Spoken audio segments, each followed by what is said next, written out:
Chapter 187. In the Federation, no one could cover the sky with one hand. The president couldn't, the old man from the Lees of Philadelphia couldn't, and the lady from the Thai family couldn't either. Everyone could at most cover the blazing sun in front of their eyes and clear up the sky above their heads. Money could do anything, but it wasn't omnipotent. Although the Lee family had already put all of their efforts into the presidential election, they were still careful and meticulous in their planning. They didn't let go of any link that could affect the voters. The Federation's new generation of mecha development involved a shameful agreement between Senator Macklin and Dean Lin, so they naturally wouldn't ignore it. However, even if the Federal Academy of Science and the Lee family worked together, they still couldn't completely influence the Shell Motor Company. Thus, they needed the data in the laboratory, but they still had to follow the rules of the game and wait for the written order to arrive. If that young second lieutenant really didn't have any background, or if he had naturally retreated under great pressure, perhaps Li Xiuzhu wouldn't be so distressed. The problem was that until today, he still didn't know how deep the relationship between that young second lieutenant named Su Lu and the Thai family was. He had some misgivings, so his methods had some twists and turns. Thus, he let Park Ji-ho use those underhanded methods to temporarily remove that young second lieutenant from this matter. Park Ji-ho was one of Li Xiaodong's people. Li Xiuzhu didn't expect the knife he borrowed to be able to fool many people and make old Seven uncomfortable, but at least he hoped it could be hidden for a while. His main concern was whether or not this knife was strong enough, sharp enough, and qualified enough to be used by him in the future. When his secretary told him of Park Ji-ho's death, he was sitting on the sofa by the window, looking at the thousands of lights below. The normal red wine in his hand swayed slightly. A trace of shock flashed through Li Xiuzhu's eyes, but it quickly returned to calmness. It seemed that the knife he had his eyes on wasn't tempered and broke so cleanly. He thought of that young second lieutenant again, and for a moment, he felt an inexplicable sense of vigilance. All of the good feelings he had accumulated during dinner were completely washed away. Li Xiuzhu shouldn't be wary of Su Lu. That was an outsider who had lost his way and entered the circle. He didn't have any foundation to speak of, and even more so, he couldn't be a threat to him. Even if the other party knew about their plan from Park Ji-ho, there was no time to stop the sealing of the laboratory tomorrow morning. The problem was that it was already 2 o'clock in the middle of the night. After the police found Park Ji-ho's body, they estimated that he died at 9 o'clock last night. Li Xiuzhu didn't have the habit of contacting his subordinates directly. Since it was a secret plan, Park Ji-ho wouldn't report it after it was done. Therefore, these few hours of idle time did not attract his attention. However, Park Ji-ho was dead. He should have been the first to know the news, but it seemed that some people had delayed it for a few hours. What can I do in a few hours? His extremely handsome face gradually turned cold as he gently turned the wine glass in his hand. Suddenly, he laughed self-deprecatingly and shook his head. After making a phone call, he no longer cared about this matter.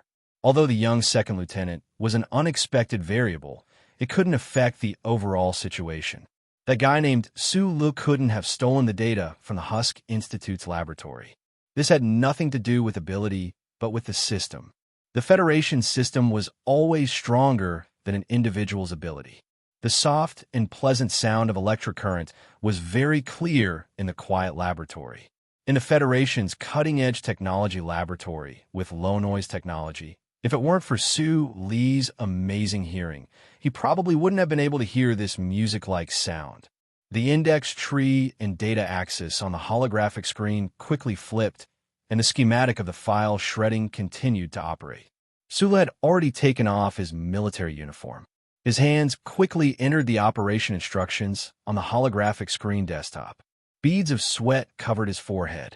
The design drawings and data model of the Electron jet had basically been destroyed. This part of the data was the result of his recent cooperation with Professor Shun.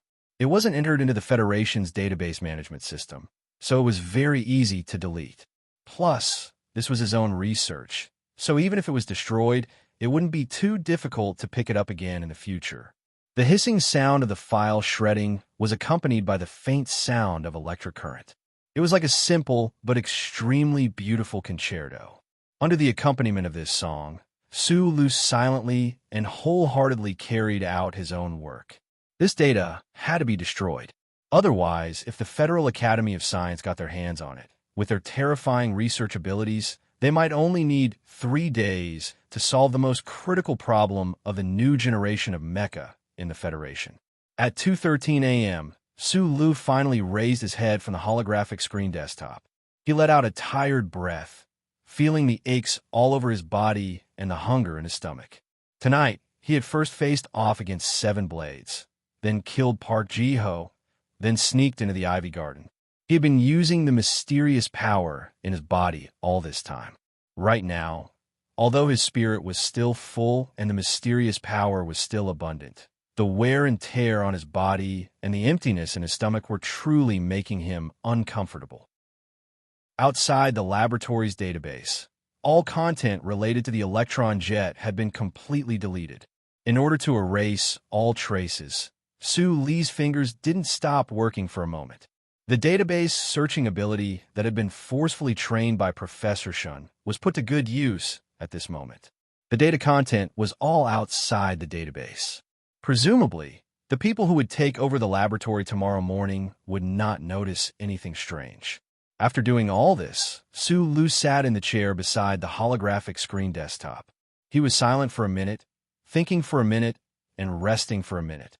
The trip to the Ivy Garden at least confirmed Zhou Yu's analysis in the black car. The Federal Academy of Science wanted Professor Shun's research results, and the Li family secretly helped. The bridge between them was Ross and Medellin, 2 politicians who were determined to win the presidency. This combination was truly frightening. Su Lu naturally wouldn't completely trust Li Xiaodong's cooperation with him. In reality, the Li family's 7th young master, other than having some money, couldn't help him at all. However, the Li family's 7th young master was actually able to spy on Park Ji-ho and find evidence of his betrayal. This ability made Su Lu a little wary. He deleted the hundreds of initial design blueprints that he and Professor Shun had come up with in the past few days, wiping out all traces of the data. There was no trace of relief on Su Li's face. He stared at the index tree that flashed incessantly on the holographic screen desktop, a trace of heaviness and helplessness in his small eyes. The real key lay in the aspect of quantum measurable dynamics that Professor Shun had researched. The reason Su Lu had found the correct path to solve the problem of the new generation MX Mecha's electronic jets was because of Professor Shun's guidance. Under the old man's tireless research in the last 10 years of his life, under the theories and data models, he had figured out some things. Although the results that Su Lu had obtained now were important, the truly important ones were still Professor Shin's data models and the functional formulas within the sections.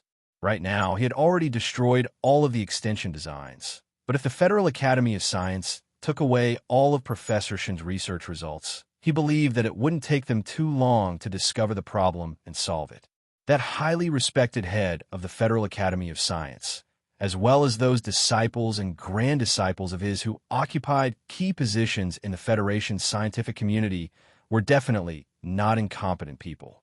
Although Su Lu despised the moral standards of these people, he had to admit that these people didn't rely entirely on plagiarism to get to where they were today. Their own abilities were also incomparably strong. The database of this laboratory was a one-way exit. It was connected to the core databases of the Federal Academy of Science and the 3 major military academies, but it couldn't be accessed from the outside. The entrance was only in that office on the 2nd floor of the laboratory. That was why the Federal Academy of Science urgently needed control of this laboratory. Su Li's initial plan was to directly transfer all of Professor Shun's academic results over the years directly through the data transfer device. Then, with the help of the blue light device, he would be able to pass through the triple scanning door of the Research Institute. Unfortunately, although the database in this laboratory was a one-way exit for the sake of data security, old Professor Shun had connected it to the Federal Central Database and carried out electronic data security. No matter who it was, without the permission of the Central Database, once the data was copied or irreversible, it would be reported to the police. Now, there was a problem in front of Sulu. He couldn't move Professor Shin's data. It was extremely difficult, even if he wanted to quietly destroy the data. However, all of these data would fall into the hands of the Federal Academy of Science tomorrow. This was something that he absolutely didn't want to see. Sulu couldn't get the permission of the central database, but those people must have already thought of a countermeasure.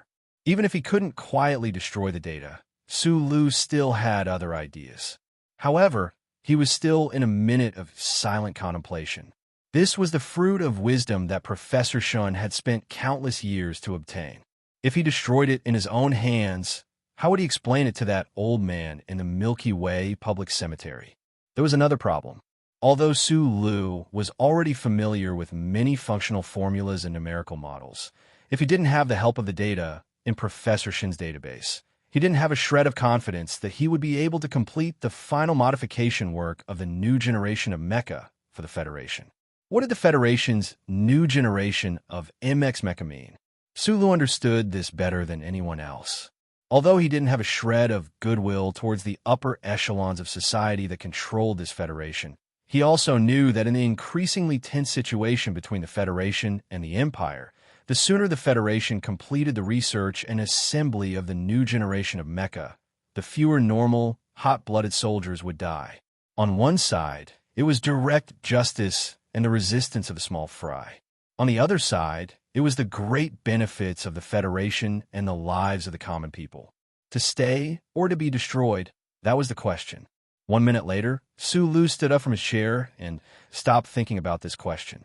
He couldn't understand, so he could only act according to his instincts.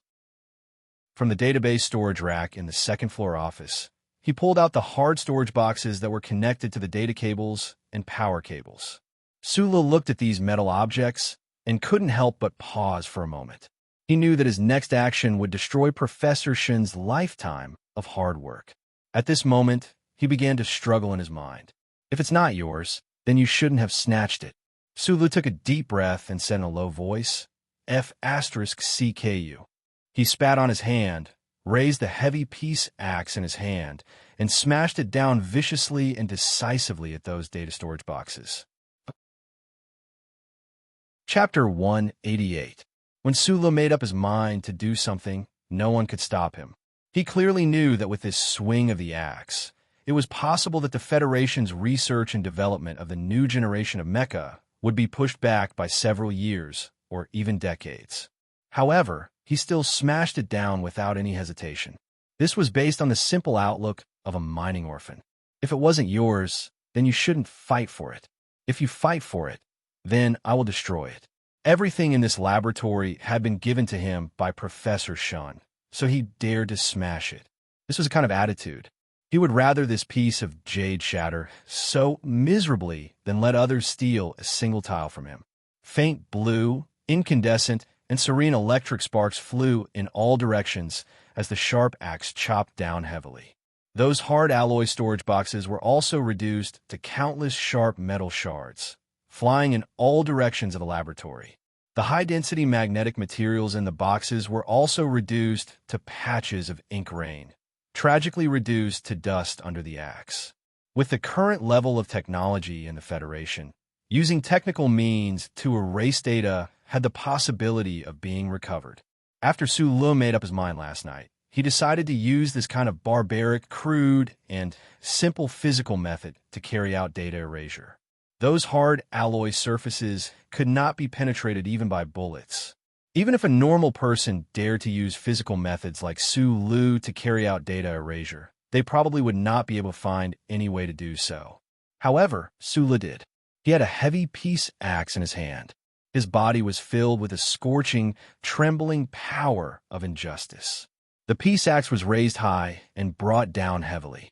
Sulu silently and violently destroyed everything on the data rack. However, he did not feel at ease as he smashed. Instead, his heart was filled with pain and deep sorrow. Every time the axe smashed down, a portion of data was destroyed. It was as if the axe was smashing down viciously on his body. Professor Shun had guarded this place for dozens of years, ignoring everything outside. He had only left this behind. Although he still did not obtain any results from this, he had left behind countless research fruits of wisdom in the process at this moment.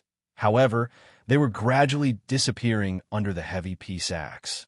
Just as Li Xiuzhu had envisioned, in the face of the Federation's powerful system, no one could steal the data in the Research Institute. Although Su Lu had the precious legacy left to him by Uncle Fengyu, he couldn't do this. The Federation's protection of these data was unimaginable. However, what Li Xiuzhu didn't expect was that the young second lieutenant named Su Lu would choose such a bloody way to destroy everything here once he realized that the data couldn't be transferred away. Su Lu had no way to quietly remove the data, and he couldn't even secretly erase the data. In front of the Federal Academy of Science, the iron mathematicians, and the shadows of those political figures, there was no way for him to protect Professor Shin's legacy. The Tai family was still silent. He was just a researcher.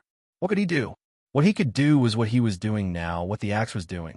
When the peace axe hit the data storage box on the shelf for the first time, breaking the hard alloy surface and damaging the high-density magnetic material inside, the lights in the laboratory suddenly dimmed.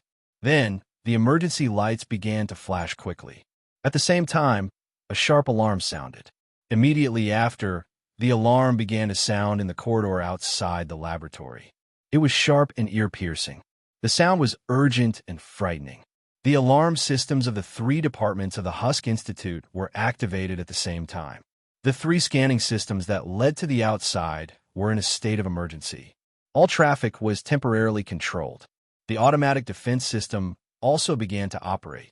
The researchers who were still in the laboratory followed the instructions of the central control computer and walked out of the door of the laboratory. They looked at the alarm lights in the corridor in confusion. When they realized that it wasn't a fire alarm, they couldn't help but be confused.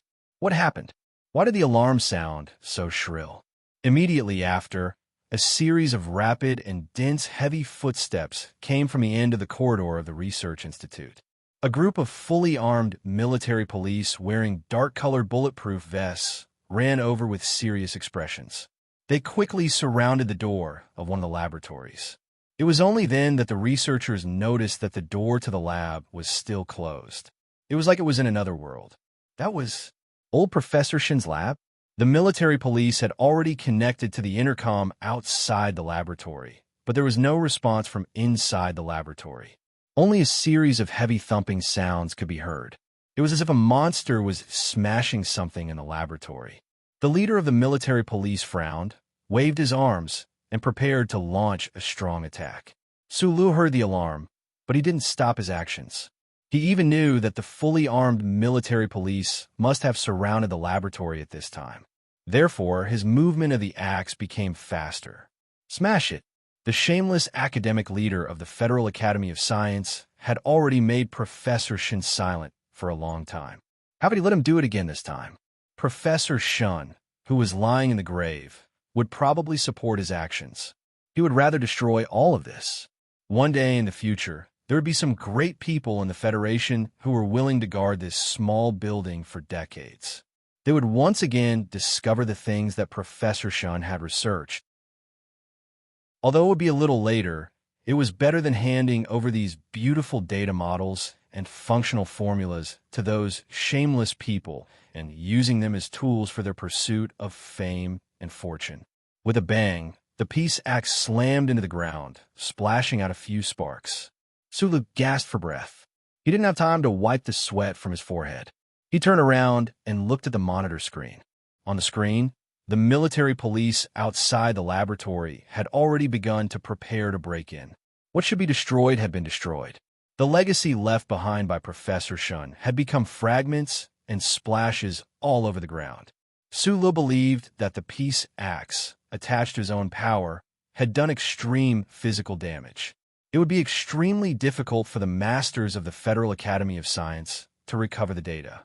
However, at this moment, Su Li's eyes narrowed.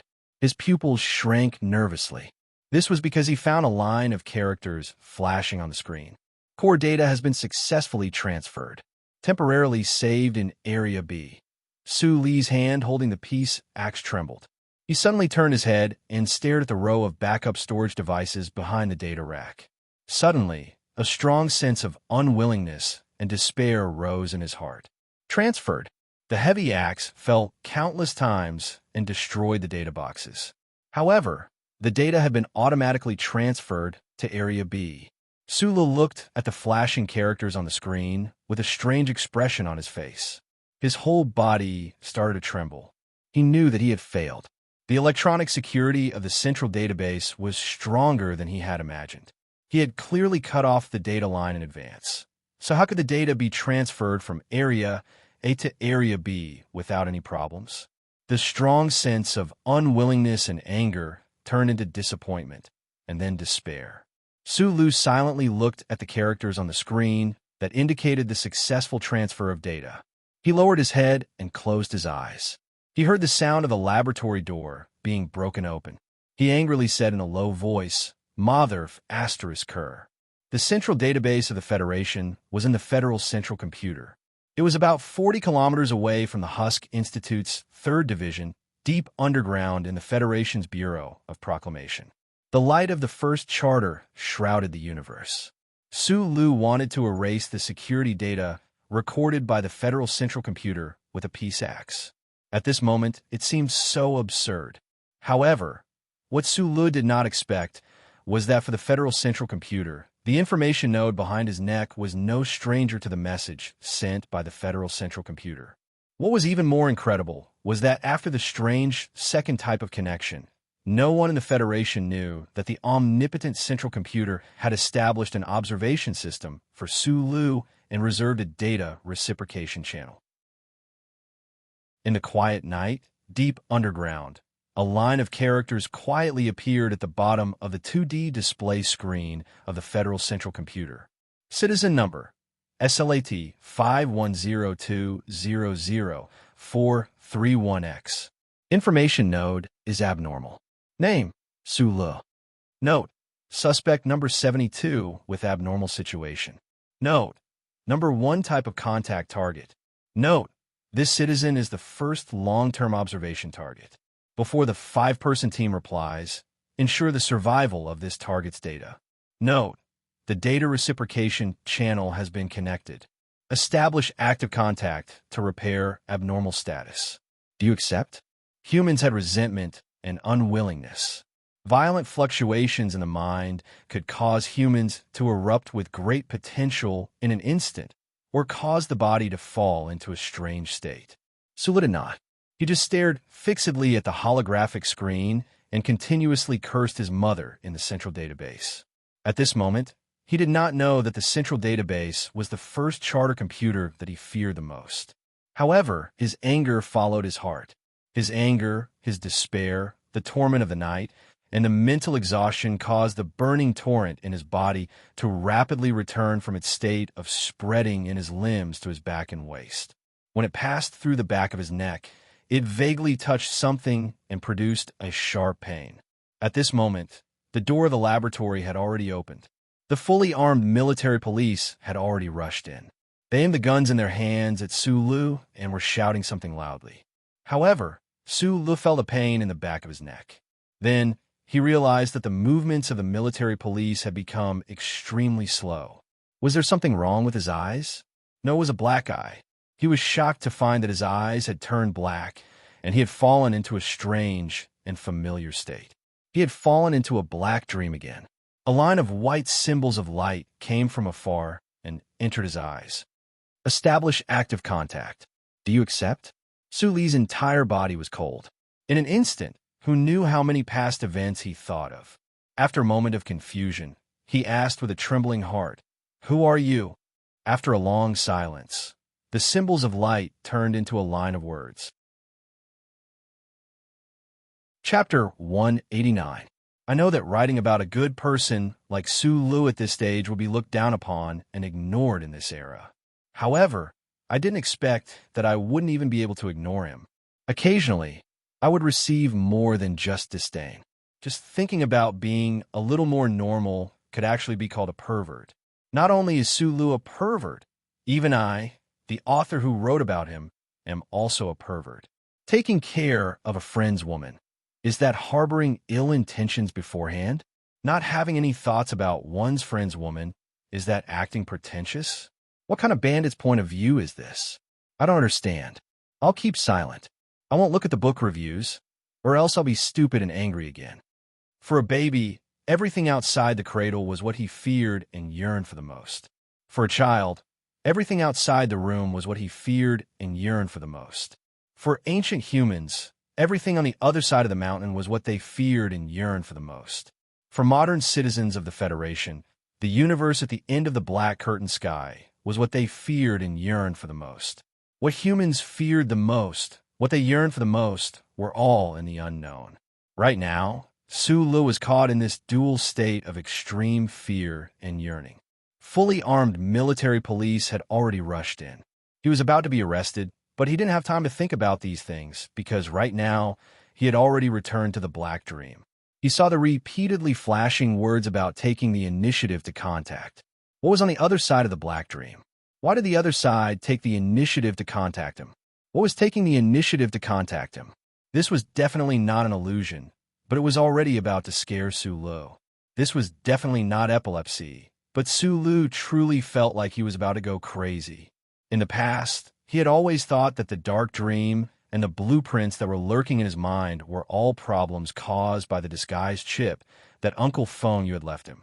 However, at this moment, he finally had some other thoughts. The existence on the other side of the Black Dream seemed to have intelligence and could answer, but he didn't know what kind of existence it was. Mechanic Feng Yu, the first person involved in the Bureau of Proclamation incident, was, without a doubt, the greatest monster of the Federation in the past 100 years. However, even this monster, when faced with the young Sulu, deeply sighed in admiration. This person's calmness was even greater than his talent as a mechanic. If an ordinary person were to face such a situation, they would have already fallen to the ground in fear, but Sulu was still standing there, thinking. Except, after a long or short period of consideration, Sulu made this decision in his mind almost subconsciously. There is something that could enter one's mind and communicate with one's mind. This kind of panic was something that no one could bear in such a short time. Sulu understood, but he didn't understand. However, in addition to his fear, he developed a boundless curiosity towards the existence at the end of the Black Dream. This was a professional quirk that had been cultivated as an engineer since childhood, and it was also a gamble that his current situation prompted him to make. The Peace Acts hacked in all directions, but the central database, through a method that Sulu could not understand, transferred all the data models and functional formulas related to quantum dynamics to Area B. Fully armed military police had already rushed in, and he was about to be arrested. He would no longer be able to stop that shameless agreement between the Federal Academy of Science and the Iron Calculator. Trapped in despair, he suddenly entered the Black Dream again and encountered the unknown. This could be a variable, it could be an opportunity, it could be endless danger, but he still gambled. He gambled so decisively that he didn't care at all about the conflicting emotions that welled up in the depths of his heart the moment he entered the Black Dream. Sulu was a gambler. On the contrary, he was never willing to gamble on anything. However, at this moment, he had already lost everything. Other than his own life, there was nothing else to lose. If he didn't gamble now, when would he? Sulu didn't know that when he chose to accept the active communication in his mind, deep in the ground tens of kilometers away from the third department of the Shell Motor Corporation Research Institute, on the central computer light screen that shone all over the universe, there was a wave that made one's mind shake. The data flow of the central computer was still so stable. The staff of the Bureau of Proclamation didn't notice anything strange. No one knew that in the core area of the central computer, the highest intelligence of the human mechanical civilization began to operate nonstop. It made logical judgments, but in the end, it could only return to chaos and give its own conclusion. In the Black Dream, the line of white characters changed. Is there anything I can help you with? This was a long line of white characters. It floated in the black background before Su Li's eyes. Although it was silent and abnormally dry, it miraculously produced some kind of emotional resonance. It was like an old butler wearing a black suit was bowing in front of Sulu. It was extremely polite and slightly humble. It used an authentic, ancient, aristocratic tone to ask questions. Sulu was stunned. He was thinking about what kind of existence was on the other side of the black dream. He didn't expect that this existence that could invade his brain would be so gentle. I want to erase all the data in this laboratory. You need to provide the legal documents of ownership recognized by the Federation. When Sulu made this request, he didn't expect the existence on the other side of the black dream to help him do it, because even physical damage couldn't destroy the data under the monitoring of the central database. However, the owner of those characters was like a lawyer. It made a reasonable response. For a moment, Sulu was stunned. He thought of a possibility. He thought of his bet. Subconsciously, he thought that this strange existence that invaded his brain might really be omnipotent. I stored the legal documents in the computer in room 413 of the Wangdu Prefectural Ming Apartments. With just a few words, Sulu had gradually gotten used to this way of conversing with his thoughts. After saying this, he prayed in his heart that this guy who invaded his brain could see those legal documents. Almost instantly, the line of characters changed again. Legal authority confirmed. Please confirm if you want to erase it immediately. No, I want to transfer these data. Su Li's eyes were extremely round. He didn't know if they could appear in the black dream. He stared at the line of white characters and suddenly thought of the importance of Professor Shin's data. He said loudly in his mind, "Countless characters, countless numbers, and countless incomprehensible models and formulas in the form of pictures fell from the sky like a waterfall. Sometimes it was gentle, sometimes it fell violently. It fell in front of Su Li's eyes. These were all the core data of Professor Shun's laboratory. Like a waterfall, they washed over Su Li's eyes and entered his mind. He felt that the black space was gradually becoming unstable. He could also feel that his brain was beginning to swell and hurt, and it was beginning to numb. Data transfer successful. Confirm to erase the original data? No. Can you help me change the things inside? Human desires were endless, just like the fisherman in the ancient fairy tale. Since Sulu had already made a bet and actively communicated with the existence that invaded his brain, although he was still terrified, he still didn't know what the other party was, and he didn't know what kind of situation he was about to face. Then, why didn't he ask the other party to do more? Fortunately, the terrifying and omnipotent existence at the end of the black dream didn't leave in disappointment like the goldfish in the waves. It only silently and quickly completed the task that Sulu gave it. The military police didn't know what happened in the laboratory. When they rushed into the laboratory, they only saw the shattered metal pieces all over the floor and the data rack that had been damaged to the extent that it was difficult to repair. The young researcher who destroyed the laboratory seemed to be scared silly by the terrifying weapons in the hands of the military police. He stood there in a daze, motionless. The heavy Taiping axe had long fallen to the ground. The military police swarmed forward and pressed the young researcher, who didn't resist, to the ground. They used high-strength plastic rope to tie his hands tightly behind his back. Only then did they let out a slight sigh of relief. However, immediately after that, they found that the young researcher's face was frighteningly pale. They couldn't help but feel a little strange. What was even stranger was that the young researcher's eyes were a little strange. From a moment the military police rushed in until he was pushed to the ground, this person's eyes didn't blink, especially the pupil, which had shrunk into a black dot. It looked extremely terrifying, like a dead person. The military police captain touched Su Li's neck and confirmed that this person was alive. He couldn't help but frown. After hearing the orders from his superior through the communication device, his expression suddenly became serious. He signaled his subordinates to take this audacious guy who dared to destroy the Federation's confidential data out of the door of the laboratory. Just as the group of people walked out of the laboratory with serious expressions, Sulu, who was sandwiched between two military police, finally woke up slowly.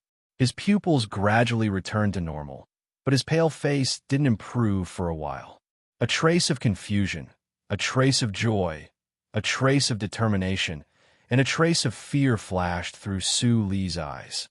All the data in Professor Shin's laboratory had been transferred into his brain, and the unknown existence had done some tampering with the backup data in the laboratory, according to his thoughts. Everything was wonderful, but he didn't know where this wonderful feeling came from. Naturally, he felt fear in his heart. The process of the data stream entering his brain, as well as the process of the final call and confirmation, made Sulu understand one thing. The black dream he experienced in the 1st Military Region's General Hospital and the structural blueprints he saw were exactly the same as today's experience. This was definitely not caused by the chip Uncle Fonya left for him.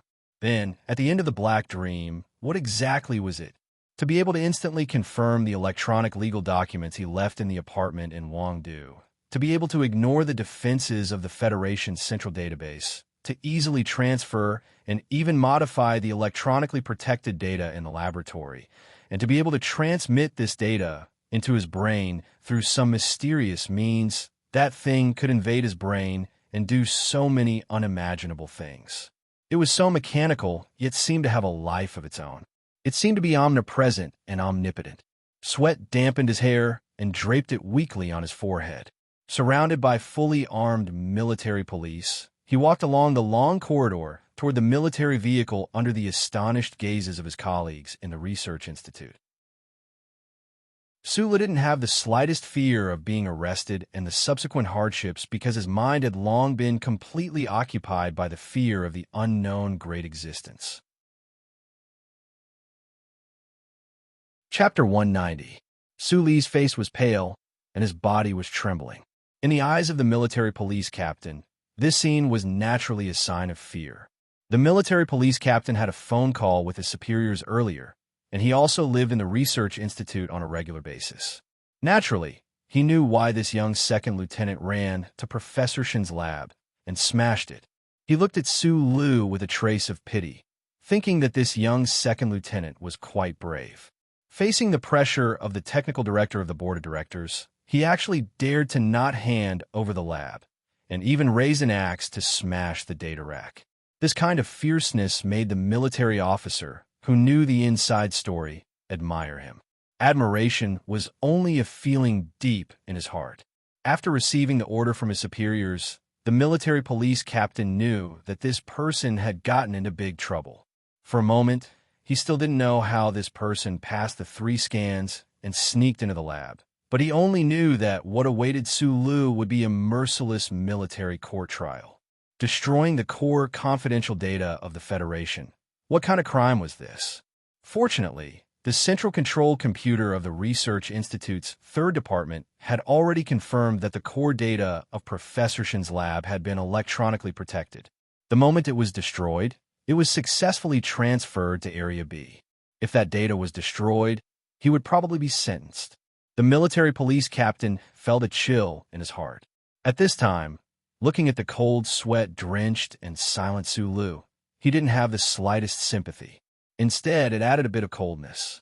At the entrance of the 1st Military Academy, Su Lu was escorted to a military vehicle by fully armed military police. The military vehicle drove along the quiet and dark road of the Capital Special District into the distance, silent all the way. After getting on the military vehicle, Su Li's ankles were also tied with a high-strength plastic rope. The military police had obviously received orders from their superiors to lock him up as a serious criminal. The military vehicle was very quiet along the way, and Su Lu was also silent. He was a smart person, completely opposite to his honest and ordinary appearance. His intelligence surpassed most people in the Federation. Otherwise, Feng Yu wouldn't have chosen him back then. Therefore, he clearly knew what kind of terrifying power the existence that had invaded his brain at the other end of the black dream possessed. Furthermore, he deduced an extremely terrifying conclusion from the other party's ability. If the thing that had helped him transfer and modify the laboratory data was really the existence that he had guessed, it would be too unbelievable. It was so unbelievable that he didn't want to believe his own theory, even if it was the only possibility. Perhaps it was because of the worry and fear in his heart, or perhaps it was because of the extreme hunger in his stomach. Su Li's lips didn't have any color or blood. They were dry and white. He stuck out his tongue and licked his lips slightly. Suddenly, he said to the silent military police in the military vehicle, "Brothers, do you want to smoke a whole cigarette?" The gendarme sitting next to him was stunned. He didn't expect that this guy, who had just gotten out of his daze, would want to smoke without a trace of fear. Did he not know that he had committed a serious crime? The military policeman subconsciously glanced at the captain, who was sitting in front of him with his eyes closed. The captain was resting with his eyes closed. Hearing Su Li's words, the captain opened his eyes and nodded. Su Lu raised his hands, accepted the lit cigarette, and said, "Thank you." His hands were tightly tied together. It was a bit difficult to bring the cigarette to his lips. He greedily took a deep drag of the cigarette. The filter of the cigarette was still between his lips. He immediately took a second drag. Smoke filled the military vehicle. The gendarme sitting next to him and across from him gave him a strange look. They thought that this second lieutenant probably knew that he could be shot, so he treated this cigarette as the last one to smoke. The slightly dry and strong smoke poured into Su Li's lungs. It could calm the mind and satisfy one's spiritual needs. Only now did Su Li's complexion gradually improve. Destroying the Federation's confidential data was equivalent to treason. Not to mention, he had killed an active Federation officer on Tiger Mountain Road in the middle of the night. However, Sulu wasn't thinking about these things at all. His hands and feet were bound by high-strength plastic rope. This special high-strength plastic had long replaced metal handcuffs and was used in large quantities by the federal military and police. For the Federation government, this high-strength plastic was enough to bind all normal humans to death. However, no one would have thought that in the countless galaxies of the Federation, there would always be a few abnormal humans. Back in the Donglan district, Sulu had once used his own strength to break this high-strength plastic rope. He believed that he wasn't the only abnormal human in the Federation. Uncle Fengyu was one, and presumably that old man in the leaves of Philadelphia was also one. However, Sulu didn't have the thought of breaking the plastic rope, suddenly killing people, flipping the car, escaping prison, and becoming a fugitive from the Federation again. Black dreams, active connections, characters, countless blueprints, and green data streams like a waterfall. Sulu stared at the flame of the cigarette in front of him and took a deep breath. Previously, he had already moved the pictures in his mind and confirmed that the core data and formulas in Professor Shin's laboratory had all been transferred to his mind by that existence. How did a huge amount of data transfer into his brain so quickly? Was it through the ubiquitous electronic monitoring network of the Federation? Could he still be considered a normal human right now? Sulu closed his eyes tightly, and the cigarette between his dry lips gradually shortened. He kept trembling slightly, and the ash fell on his knees and was blown to the floor by the wind. After escaping from the Donglan district, he specifically studied the 740,000 words of the First Charter because that was the existence he was most afraid of. The glory of the First Charter shone on the Federation, but under the First Charter, only one-way data flows could ever be carried out. The five-person group's regulations were to cut off all the ways that the central computer affected the chips in a human body due to logic chaos. Why could he accept the data in reverse? That existence had entered the data twice, which was equivalent to invading the human brain. This was a serious violation of the highest rules of the First Charter. Why would this kind of logic error appear in that cold computer program? Active connections, accept? Sulu thought of the light talisman that had appeared many times in the hospital and in the laboratory. He couldn't help but close his eyes and think, I chose to accept before, so that existence actively invaded my brain? He couldn't understand, so he stopped thinking. Sulu slowly opened his eyes. The fear, confusion from before had long disappeared. He didn't need to care about that black dream, didn't need to care about what was wrong with that cold central computer, didn't need to care about whether the mysterious Bureau of Proclamation was weaving some kind of conspiracy. He wasn't even afraid of death, so what was there to be afraid of? At this moment, he only knew that in the battle for data in the laboratory, he had inexplicably gained an overall advantage. The initiative to develop the new generation Mecca of the Federation had once again returned to his hands, or perhaps it should be said that it had returned to his mind. Tonight, he had single-handedly defeated the Federal Academy of Science, defeated the Iron Schemer, and defeated Macklin. That was enough. You should say thank you, right? The cigarette had burned to the end, and the burnt smell of the filter sponge was very pungent. Suli used his tongue to wet his lower lip, and only then did the dry stick of the cigarette fall off the dry skin on his lips and fall to the ground. He moved his bound feet with some difficulty and stepped on the cigarette to extinguish it. Then he took a deep breath, narrowed his eyes, and looked at the military prison gate of the Department of Defense that was getting closer and closer. The prison gate was brightly lit.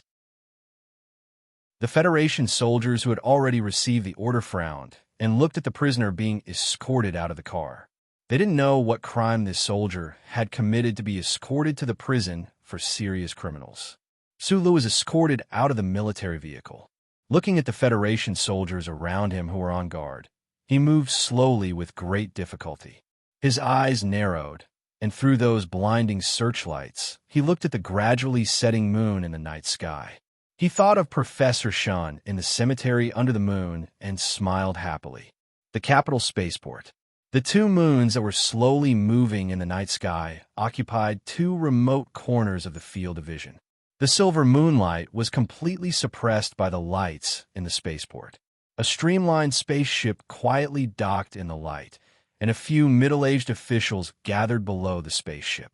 The highly respected Dean Lin of the Federal Academy of Science finally finished the warship space portal test on the moon base and returned to Planet S1 accompanied by several government officials. Dean Lin walked in the front. His hair was white. 11 days of continuous low-gravity environment made the old man's body a little uncomfortable, and his face was slightly gloomy. His position in the Federation was extraordinary and noble. No matter how the president was replaced, he had already been in the position of the Dean of the Federal Academy of Science for 17 years. Even if he had been in the toilet for 17 years, he could still make the toilet his own, not to mention the Federal Academy of Science. Secretary Luo, who followed behind, knew that Dean Lin's expression was not because of the trip to the moon. He silently dragged behind the team, but the corner of his eye was paying attention to the blue light of the communicator in his jacket pocket. The phone rang. Secretary Luo slowed down his footsteps and walked further away from the crowd before answering the call. Data confirmed safe. A sincere smile appeared on Secretary Luo's face. After hanging up the phone, he sped up and walked to the front of the team. When he walked to the front of the old man, he nodded imperceptibly. The officials accompanying Dean Lin found that the old man seemed to have adapted to the change in gravity. His face was much better, and they were immediately relieved. In a small room next to the top floor of the Capital Sanlin United Bank building, Secretary Liu put down the phone, walked to the president's office, whispered a few words, and was ready to go home. Li Xiuzhu, who was sitting on the chair, shook his head. Although he was very satisfied with this result, he really didn't expect that the young second lieutenant named Su Lu would actually be so valiant to the point of crazily raising an axe and charging into the laboratory. Fortunately, the data was connected to the central database. Li Xiuzhu's extremely handsome face showed a trace of tiredness. When he thought about the silence of the old man from the Federal Academy of Science, his tiredness turned into a sarcastic smile. Then he called his father and informed him of this matter. Then he dialed another number. Li Xiuzhu really admired the councilman on the other end of the phone because he had never seen anyone who was more like a natural politician than that person. He was able to connect the interests of various parties through an insignificant matter. This should be a natural ability, and Li Xiuzhu admitted that he couldn't do it. Senator Medellin, congratulations. In an ordinary apartment in the capital, Senator Medellin's secretary, Helen, rushed into the bedroom with a trace of lust in her eyes. Tonight, the senator stayed in the office, so her date with him was delayed until late at night. Fortunately, Senator Medellin let her go, or else she was worried that he would leave in anger. What makes you so happy? There was a box of Noble 37 brand cigarettes on the bedside. The man slightly narrowed his eyes and looked at Helen. His handsome face, lazy expression, and peach blossom eyes were really fascinating. At least, he fascinated Helen, an old virgin with an ordinary face, to death. Helen giggled and directly pounced on him. She said seductively, "If you can make me unable to sleep tonight, I will tell you. For many people, this must be a sleepless night." Chapter 191. In the wee hours of the morning, the snow-white bedding on the big bed in the apartment was very messy, and the air was filled with the faint smell of chestnut flowers. A woman in her 30s was sitting in front of the bed, looking at the mirror on the dressing table. She squinted her eyes and smeared the lipstick on her lips. Her eyes were full of laziness after lust. She was only wearing a small lace underwear. Her smooth back, enchanting curves, and full buttocks were especially alluring because of the way she was sitting. Sure, Qinghai lit a cigarette and looked at Helen smile in the mirror. Other than him, not many people knew that the confidential secretary in Senator Macklin's office hid such a mature and seductive body under the gray formal dress. After taking off her glasses, the secretary released the lust that she had been suppressing for many years. There was a sense of infatuation in her bones. Helen's face in the mirror looked a little tired, but it was the kind of tired that was satisfied. On her dignified face, only the small wrinkles in between her eyebrows revealed her true age and her usual strict and reserved side. "Darling, I'm going to take a shower." Helen had to rush to Parliament Hill at 8 o'clock. Her work was much busier than the average person's. After the madness last night, she only had time to sleep for 2 hours before she had to leave again.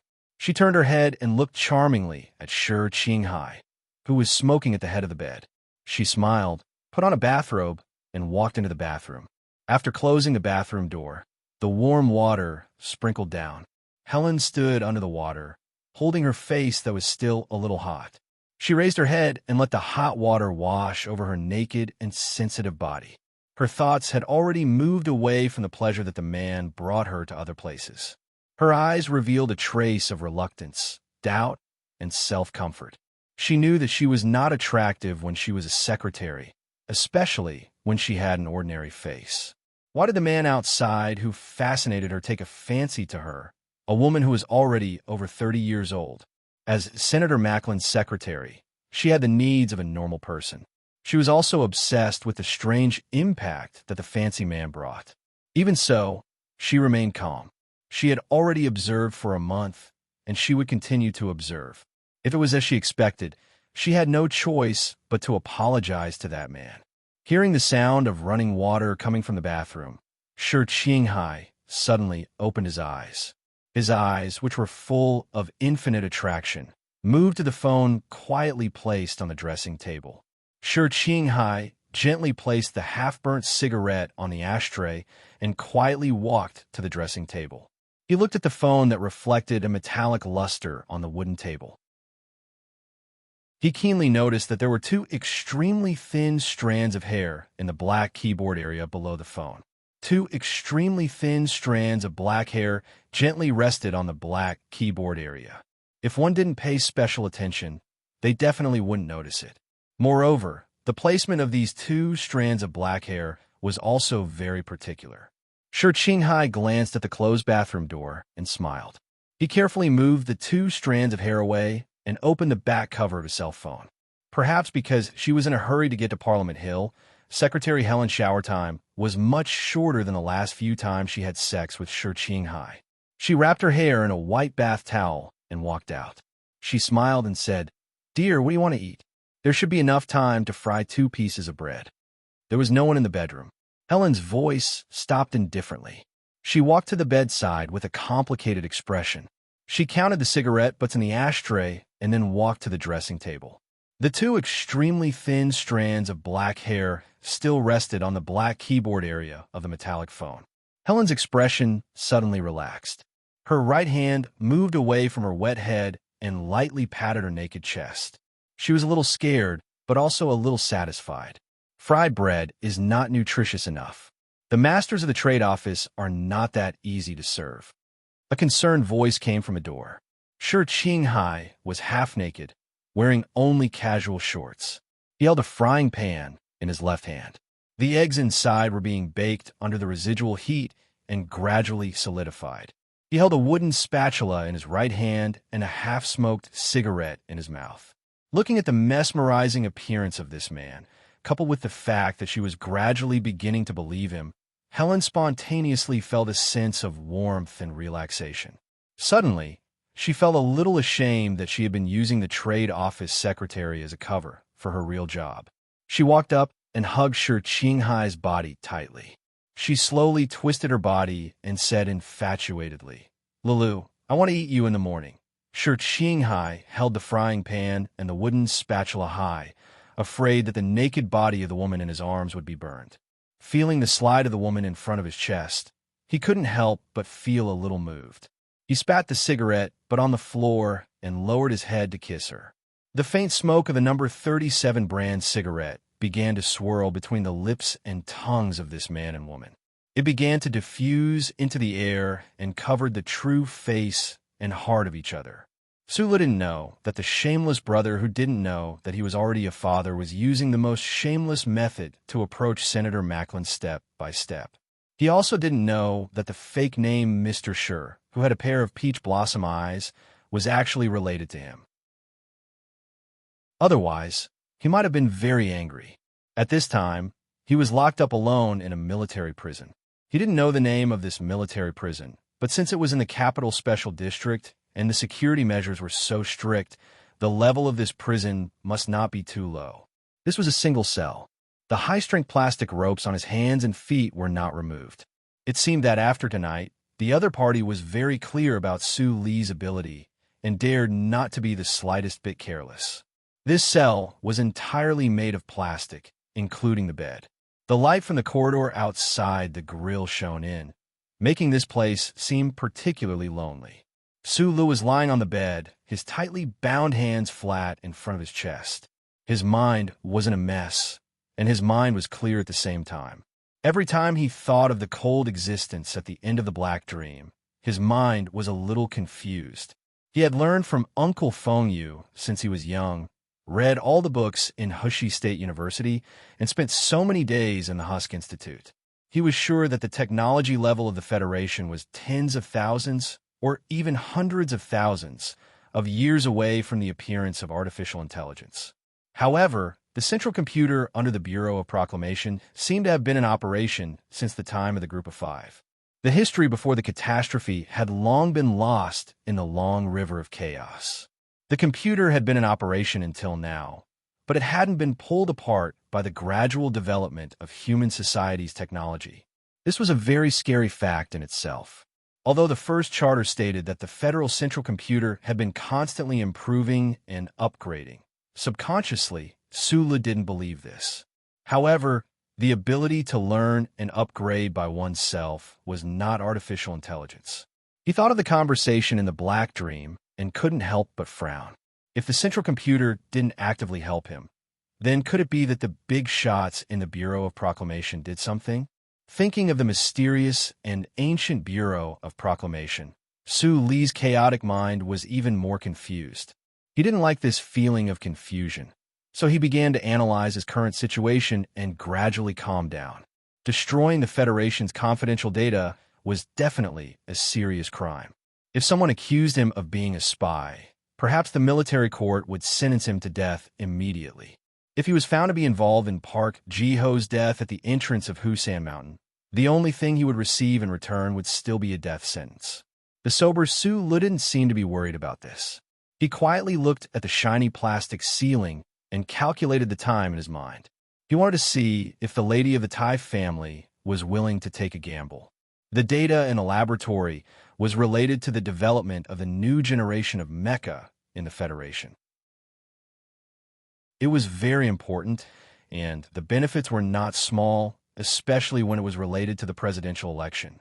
Even if Lady Tai didn't want to stand up for a small character like herself, she still had to consider for Representative Pabre. The most important problem now was that Lady Tai needed to make a decision. After Su Lu was arrested, it seemed that he couldn't control the data in the laboratory anymore. If she made a move now, it might be too late. The synonym for too late was often to give up. Sulu understood this very well, so he wanted to see if the other party was willing to bet that he still had something in his hands. Even if Lady Tai gave up on him, Sulu wouldn't fall into despair because Zoyu had already returned to the compound of the Ministry of Defense. Moreover, he still had a metal bracelet on his wrist. Thinking of this, he couldn't help but sigh softly as he lay on the bed. Other than the structural diagram of the little blue device, the most important thing in the bracelet was those strange maps. In the past, he didn't understand why Uncle Feng you kept those maps like they were treasures. It wasn't until today, when he was arrested and locked up in a military prison, that he started to understand. Uncle, how many times were you arrested by the Federation in the past? And how many times did you escape prison? He praised with mixed feelings. The door of the cell was opened. 2 soldiers escorted Su Lu along the quiet corridor and walked out. It was still early in the morning. The prisoners in the cells on both sides of the corridor had just woken up. They looked at the newcomer in confusion, wondering if he was going to be executed directly since he was taken out so early. As soon as he thought of this, the corridor fell silent. There was actually no sound of jeering or strange shouting. Su Lu sat at one end of the metal table and looked at the soldier in the distance who had lowered his head.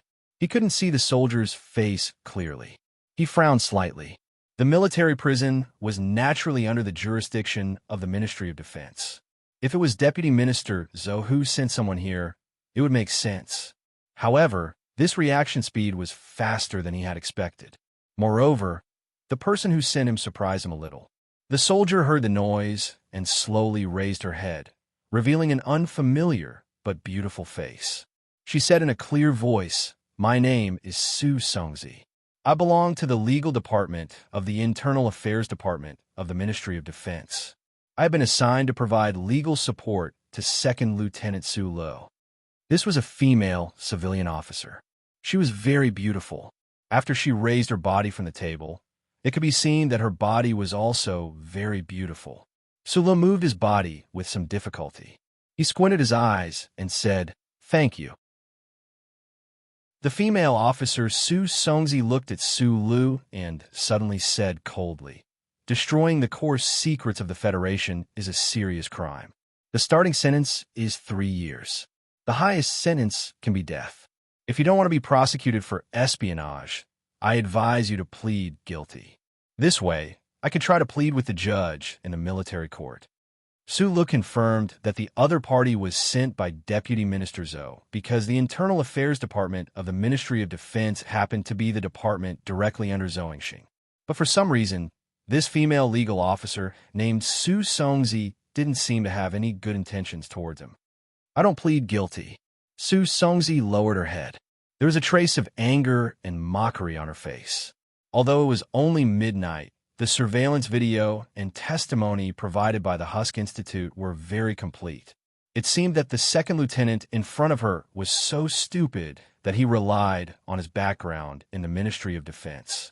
Didn't he know that even if he was Deputy Minister Zhou's son-in-law, he couldn't be completely fine under such circumstances? "I advise you to be sober." "I'm very sober. But I think that before you came, you didn't do your research properly." Su Lu looked at the female officer on the other side of the long metal table. He lowered his head and said, "You probably don't know. That laboratory is mine. I've been having diarrhea for the past few days, and it's especially serious today. I've already become Wu Lao Air. My whole body is weak, and I really can't take it anymore. The leader has bought some medicine, and I've already taken it. I should be fine, but I'm only able to write 1 chapter today." Chapter 192. Su Songzi looked at the young second lieutenant at the other end of the long metal table in shock. She had graduated from the 1st Military Academy's Law Department 2 years ago and had performed very well in the Department of National Defense's Internal Affairs Department. She had never encountered a case that made her back off. However, in the middle of the night, she was woken up by a call from her immediate superior, who ordered her to immediately rush to the military prison to provide legal support for a client. Suddenly receiving such a strange order and being disturbed from her sleep naturally put her in a bad mood. When she saw the witness and material evidence provided by the Nutshell Research Institute and the military police brigade, the displeasure in her heart reached its peak. A suspect officer who could get the Department of National Defense to voluntarily provide legal support in the middle of the night was undoubtedly someone with a strong background. In her eyes, this young second lieutenant, named Sue Lu, was just one of the countless playboys in the Federation. However, this playboy was especially stupid. She didn't know what ridiculous reason he had, but he actually caused a ruckus in the Shell Motor Corporation Research Institute. These people really didn't know how to spell the word death. With prejudice in front of her, she naturally didn't have a good attitude toward Sue Lu. However, due to her professionalism, she still seriously provided the other party with reference opinions and persuaded the other party to admit his guilt. However, she didn't expect that the suspect officer across the long table would directly reject her and even give a reason that she didn't think of before. "The lab is yours." Su Songzi was stunned, then immediately laughed sarcastically. She quietly looked at Sue Lu across the long table and said, "I didn't hear wrong, right?" After she graduated from the first military academy, she directly entered the Department of National Defense's Internal Affairs Department. Her performance was extremely outstanding, and she was deeply appreciated by her superiors. However, because of the limited research area, she didn't know who the authority of the Shell Motor Corporation Research Institute belonged to. She only knew that the Federation's Research Institute, which controlled a considerable amount of cutting-edge technology, belonged to the Federation and the military. However, this person actually said that the lab was his. Su Lu felt this female officer's attitude towards him, so he lowered his head and said, "You can check the agreement between the Institute and Professor Shun." From the beginning of the establishment of this lab, a cooperative model was chosen. Starting from the 54th year of the constitutional calendar, all the sponsorship was obtained by Professor Shun in his own name. From this point of view, everything in this lab, including the data that I destroyed, can only be paid by the Federation or the Shell Company according to the agreement. They have the right to use, but they don't have the right to dispose of it. Su Songzi listened to these words, and her expression gradually calmed down. She realized that she really didn't know much about the Husk Institute. The other party seemed to be very organized, and it didn't seem like he was lying. Moreover, he was already arrested and imprisoned, so lying to her at this time wouldn't do him any good. Before Professor Shun passed away, through a notarized will, the right to dispose of the lab was fully transferred to me. Su Lu raised his head, looked at the beautiful female officer across the long table, and said calmly, "The spare parts of the legal documents are in my apartment. You can check them at any time, if no one destroys them." Su Songzi heard the confidence hidden in the young second lieutenant's calm words. She slightly frowned, lowered her head, and looked at the file on the table again. She slowly said, "In the statements of the Institute and the military police, this point was not mentioned. Of course, I will immediately verify it. But if what you said is true, then I don't understand why you destroyed the confidential data in the lab. You should know that those data are important data that has been electronically protected by the central database of the Federation." Her gaze paused on the file, and she couldn't help but shake her head lightly. What kind of officer was this? He actually carried a peace axe and barged into the Institute and smashed up a lab. These data are mine. Do I need to explain how I want to dispose of them? At this time, Sula naturally wouldn't tell the female officer about the Federal Academy of Science, the Iron Schemer, and the new generation of mecha from the Federation. This wouldn't do him any good in his current situation. In fact, it would only make things worse. Thank you very much for coming to provide me with legal aid. I think I've already made myself very clear. The data is mine, and the lab is mine. Since that's the case, there is no reason for me to still be locked up in prison. I want to know, when can I get out? Su Songzi didn't raise her head. She pushed the file in front of her away, opened the electronic legal document, and flipped through it carefully with furrowed brows for a long time. Then, she raised her head and looked quietly at Su Lu. She shook her head and said, "Even if that lab used to be Professor Shan's and is now yours, you still can't get out after destroying those data." "Why?" Su Lu placed his hands, which were bound by the plastic rope, on the table. He looked at her and asked, Is there a problem with me disciplining my own child? Hearing this analogy, Su Songzi raised her head and looked quietly at Su Lu. She said, "Let's not talk about whether this analogy is appropriate or not. Even if this is your own son, you can educate him, but you can't abuse him and you can't kill him. If you do, then you will violate the Child Protection Act or become a murderer." Without waiting for Su Lu to speak, she furrowed her brows and continued to say, "According to the Federation's Confidential Information Protection Act, even if this data is yours, it still has to be monitored by the Federation due to its importance. It cannot be leaked, and it cannot be arbitrarily disposed of. Your right to dispose of this data can, at most, allow you to get a lighter sentence in this case." Su Lu lowered his head, took a deep breath, and smiled somewhat helplessly. Su Songzi saw his smile and was slightly stunned. She didn't understand why he could still smile so calmly at a time like this. Did he really think that with the background of the Ministry of Defense, he could go against the laws of the Federation? She slightly furrowed her brows and said, "Not to mention, this is all what you said. I haven't seen the relevant electronic legal documents yet. But since there is new evidence, I will continue to investigate." Su Songzi stood up and began to tidy up the documents on the metal table. She lowered her head and said, "You sign a document later. In the morning, I will go directly to your apartment to get the legal document, and then I will go directly to the military inspection department to apply for evidence preservation. I don't know if the legal document in the apartment is still there," Su Lu suddenly said. Su Songzi's movements slightly paused, and a sense of displeasure rose in her heart.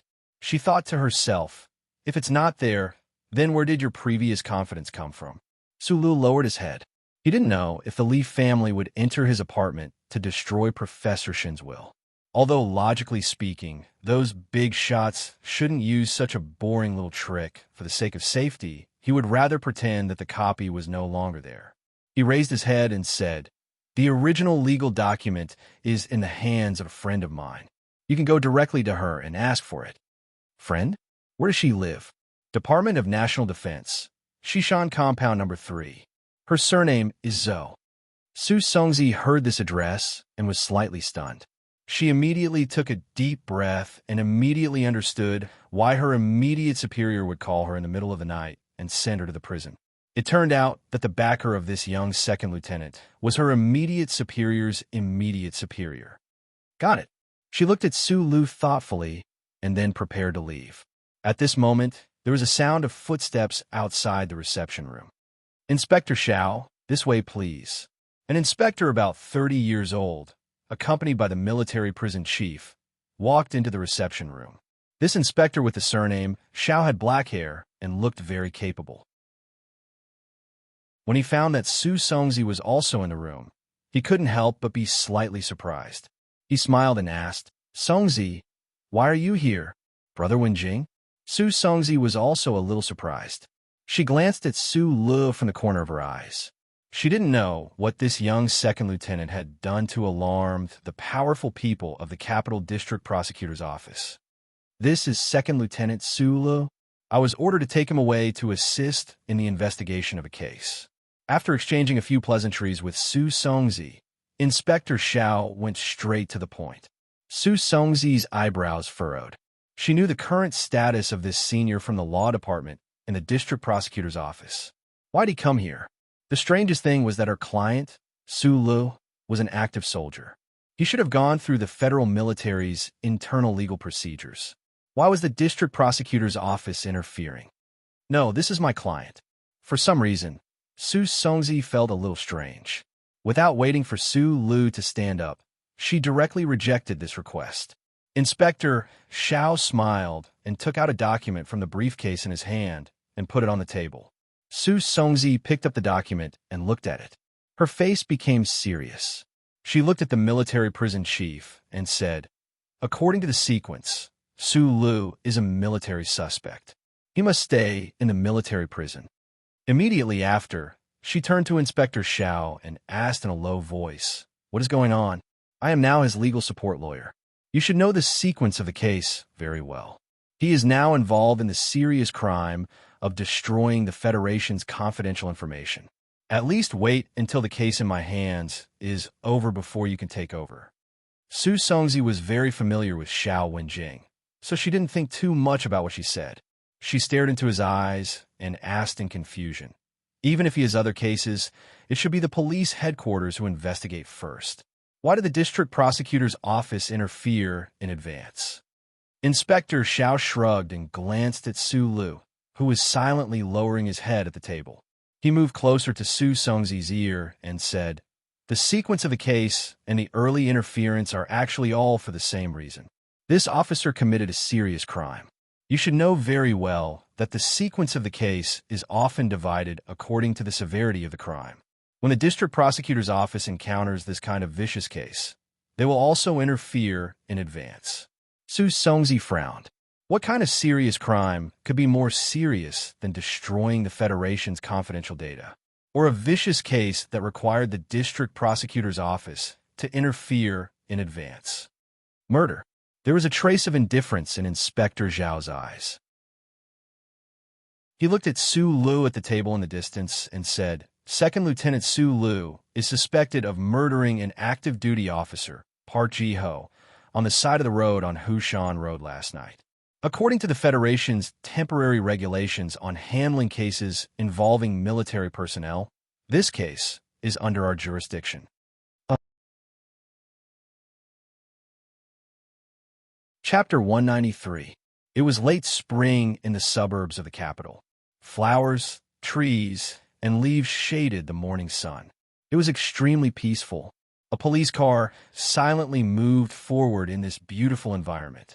Su Lu narrowed his eyes and looked at the scenery of the capital through the observation window. His expression was calm, but no one knew what he was thinking. His hands and feet were still tightly bound. From a suspect of destroying confidential data of the Federation to a suspect of felony murder. The guard duty had been changed from military police to fully armed police, but the security did not decrease in the slightest. He knew very well that regarding the investigation of these two cases, the Federation's relevant government departments were extraordinarily efficient. It was only midnight, but they had actually provided sufficient evidence.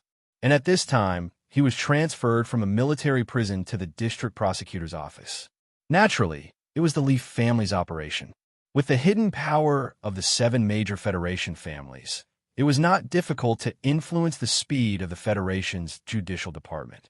The other side should have known beforehand that he had a strange relationship with Deputy Minister Zhou Yingxing, but they had been unable to confirm it.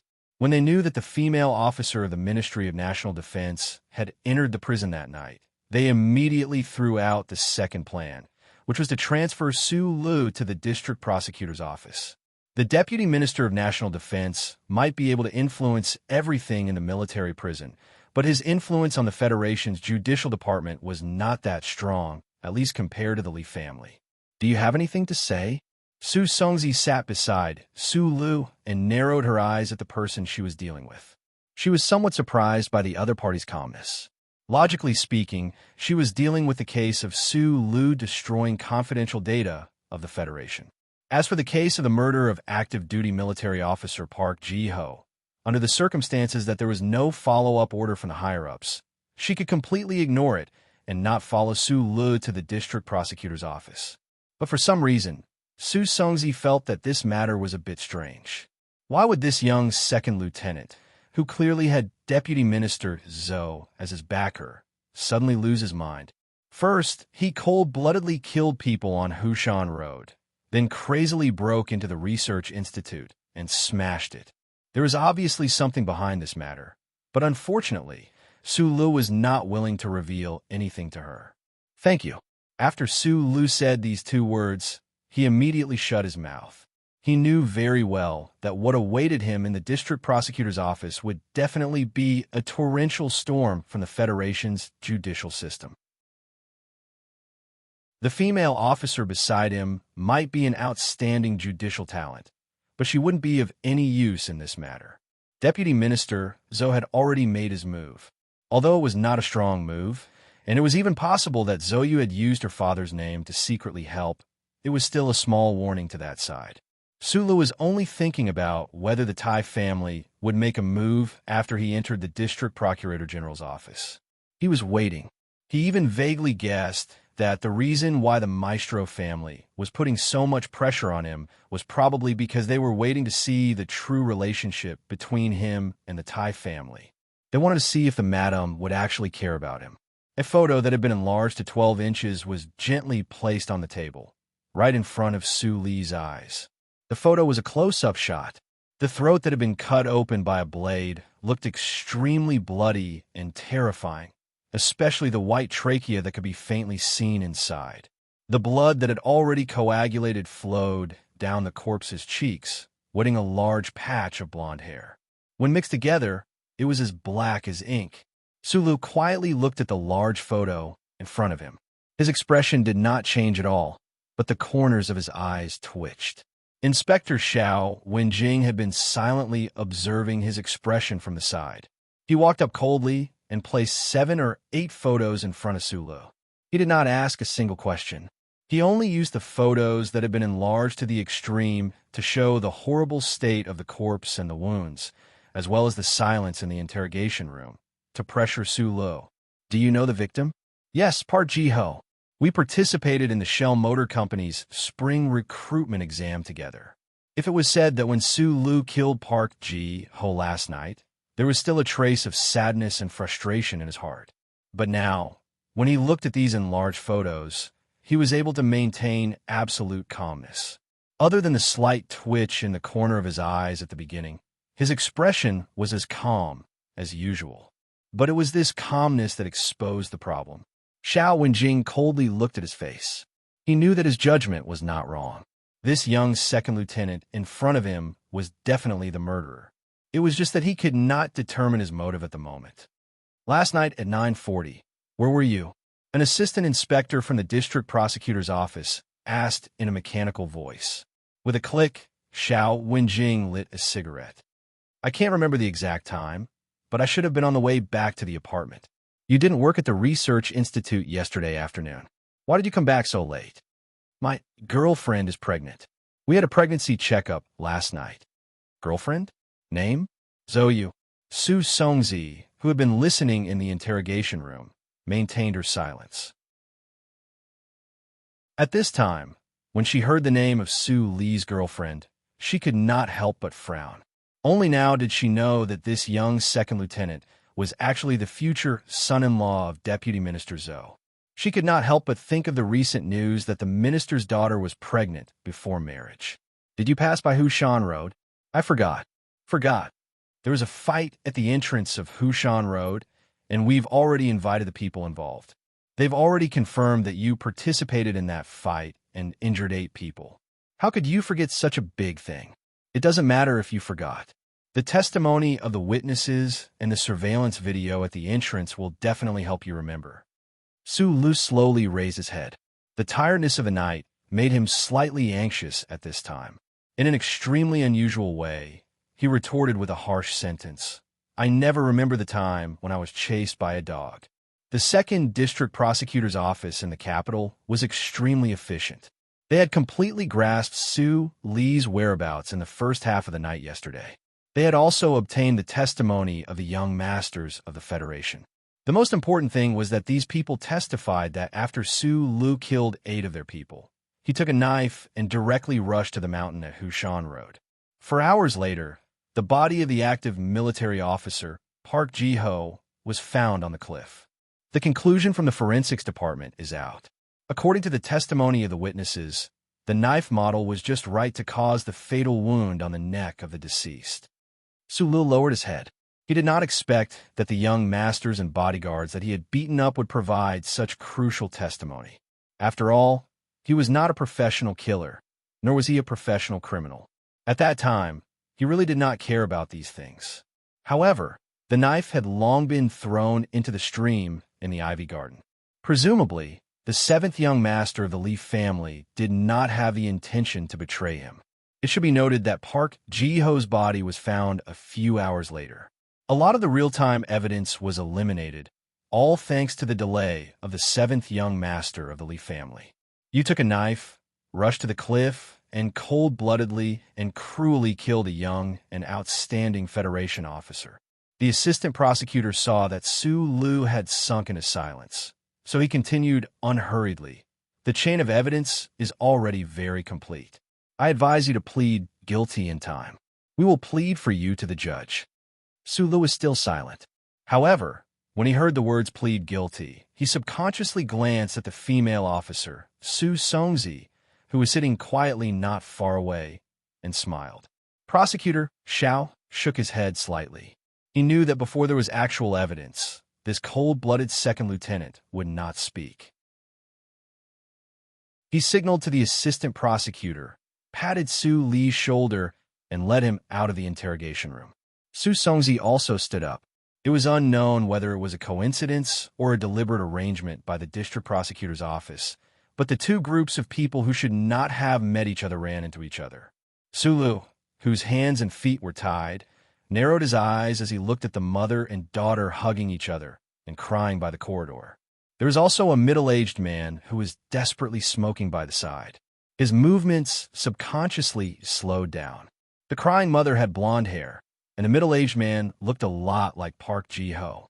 From his clothes, he should be from an extraordinary family. You are the killer? The middle-aged man's eyes were bloodshot. He could not understand how his only son had died just like that. He glared at Su Lu fiercely, as if he wanted to swallow him whole. The mother and daughter hugging each other and crying were Park Ji-ho's mother and younger sister. The mother, who had just experienced the pain of losing her son, lunged at Su Lu like an injured female beast. Her fingers desperately dug at his face, accompanied by heart-wrenching cries. The sharp fingernails were only an inch away from Su Li's eyes. The district prosecutor's office desperately tried to stop the angry family members of the victims, and it took a lot of effort to calm the chaos in the corridor. Park Ji-ho's younger sister was about 13 or 14 years old. She stared at Su Li's face with an extremely cold and angry gaze and spat on his face. You'd better stay in prison forever. Park Ji-ho's father hugged his wife, looked at Su Lu, who was lowering his head and wiping his saliva, and said in a trembling voice, or I will definitely kill you, making such a personal threat in front of the prosecutors. But the prosecutors did not have the slightest intention of stopping them. They just coldly pushed Su Lu away. Outside the iron gate of the temporary detention center, Prosecutor Xiao Wenjing looked at Su Lu and said, If I were you, I would plead guilty earlier. Otherwise, there will be a lot of hard days ahead. You don't have direct evidence. You don't have witnesses. You don't have a knife. You don't have anything. Su Songzi followed behind Prosecutor Xiao and said quickly, Use your own professional qualities to judge whether he is the murderer or not. Prosecutor Xiao suddenly turned around, stared at Su Songzi, and said quickly and angrily in a low voice, If he is not the murderer, I will cut off my head and give it to you. What is the motive? And the most important thing is that we are professionals. We have to believe, and can only believe, the evidence. Xiao Wenjing threw the finished cigarette at his feet. He had not slept in the middle of the night, and his eyes were a little sunken. He said with a hint of sarcasm, I will find the evidence, but I didn't expect that the researchers of the Husk Institute would be so cold-blooded. Su Songzi was silent. She knew that the enlarged, bloody photos and the encounter with the family members of the victims in the corridor were all psychological attacks that Prosecutor Xiao was good at. But looking at Su Li's calm expression, it seemed that he was not affected at all. It might be reasonable to say that the young second lieutenant was cold-blooded. The girlfriend he mentioned earlier is the daughter of our deputy minister Zhou. I know, but I don't care about that. Prosecutor Xiao stamped out the cigarette by his feet. Su Songzi looked at his expression and suddenly had an ominous thought. She looked at him and said, What are you going to do? As a judicial officer, I will not do things like extorting confessions by torture. Don't worry. Xiao Wenjing turned around and walked towards the interrogation room. He said gloomily, But he should feel what he should feel. Chapter 194. Su Songzi stayed in Xiao Wenjing's office. Previously, she had listened in on the interrogation room, which was actually a bit against protocol. However, she still had another case on Su Lu, and her relationship with Xiao Wenjing had always been good, so the district prosecutor's office didn't make things difficult for her. Next to the office was the hall of the district prosecutor's office's second section. The staff were busy with the case at hand, but the sudden sound of excitement still made many people raise their heads. Su Songzi looked over curiously through the glass. She didn't know what evidence these inspectors had found. Inspector Xiao, the car has been found. A middle-aged official in his 40s looked at Xiao Wenjing and said happily, "It's in the night parking lot at the side of the courtyard. I didn't expect that kid to have no intention of destroying the evidence at all." The murder on Hushan Road involved 2 active officers in the Shell Motor Company. The matter was very troublesome. Under pressure from certain parties, the district prosecutor's office intercepted the case as quickly as possible. The most important thing at the moment was, of course, to collect evidence of Su Li's involvement in the case. The black car that was testified by witnesses to have stopped on Hushan Road was naturally the most important thing. Xiao Wenjing's spirits were lifted. She took out a box of biscuits and chewed on 2 pieces. She quickly asked, "Has it been sent to the forensics department?" He paused for a moment and said, "Directly scan it with fluorescent light. Even if the car was washed, there should still be bloodstains on it. Also, tell the guys in charge of organizing the cleanup to be more careful." The car was found half an hour ago. It went straight to the forensics department. Xiao Wenjing drank a mouthful of tea and smiled. She thought that as long as the evidence was found on the black car, the young second lieutenant with a background would never be able to escape. However, the development of the facts was always the opposite of what the investigators thought. After 10 minutes, the excited middle-aged staff member from before pushed open the glass door with a sullen face. He walked to Xiao Wenjing's desk and lowered his voice. He said in a strange tone, "No evidence was found." Xiao Wenjing moved her gaze away from the files on the table and slowly stood up. She stared at the subordinate in front of her, indicating that she didn't understand what he said at all. Even if they couldn't find the knife in a car that had been left behind by the suspect in the parking lot, there should be some traces of the victim's blood left behind. With the current technology of the Federation, they could find even the tiniest trace of blood. The other party did a very professional job and carried out a thorough cleaning. You can even say that this black car is now a new car that just left the factory. The middle-aged official lowered his head and said dejectedly. Xiao Wenjing noticed the words professional and couldn't help but sink into silence. The higher-ups were putting a lot of pressure on the district attorney's office. They were determined to turn Second Lieutenant Su Li's case into an ironclad one. With his good relationship with the higher-ups, he even knew where the pressure came from. However, he didn't have any conflicting emotions. This was because during the previous interrogation, he had confirmed that Su Lu was the murderer, who was helping Su Lu destroy the evidence. To be able to clean a car with a complicated structure in such a short period of time without leaving a trace, why didn't such a powerful force directly destroy the car? Xiao Wenjing's brows furrowed like a distorted Chinese character. He took a deep breath and waved his hand to have his subordinate leave the office. He lowered his head again to look at the files on the table. There are no traces of the victim's blood on the suspect Su Li's body. It was said that before entering the military prison last night, he had changed his clothes. And before he was locked up, he even used the military's powerful cleansing powder to carry out a thorough cleansing.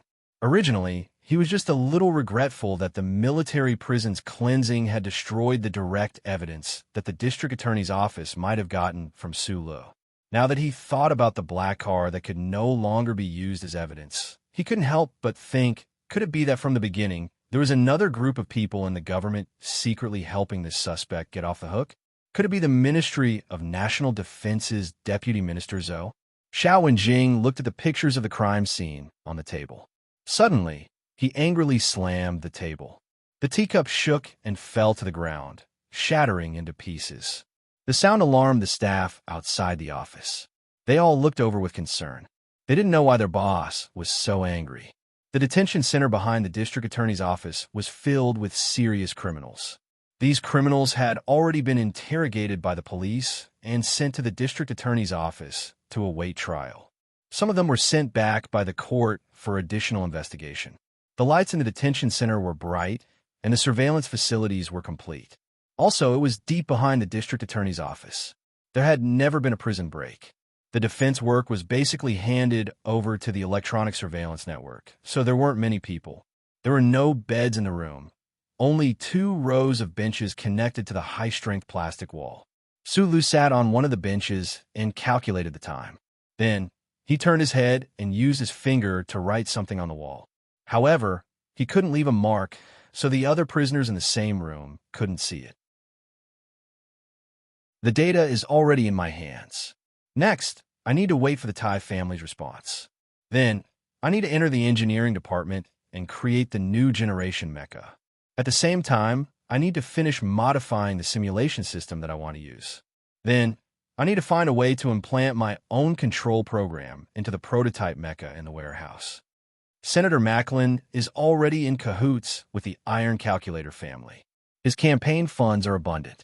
If Dean Lin from the Federal Academy of Science continues to support him, then Pabre's side will be in trouble.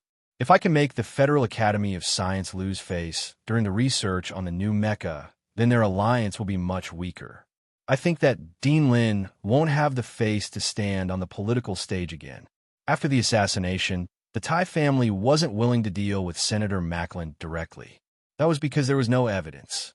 Moreover, the rules of the game between the upper echelons of the Federation are like this.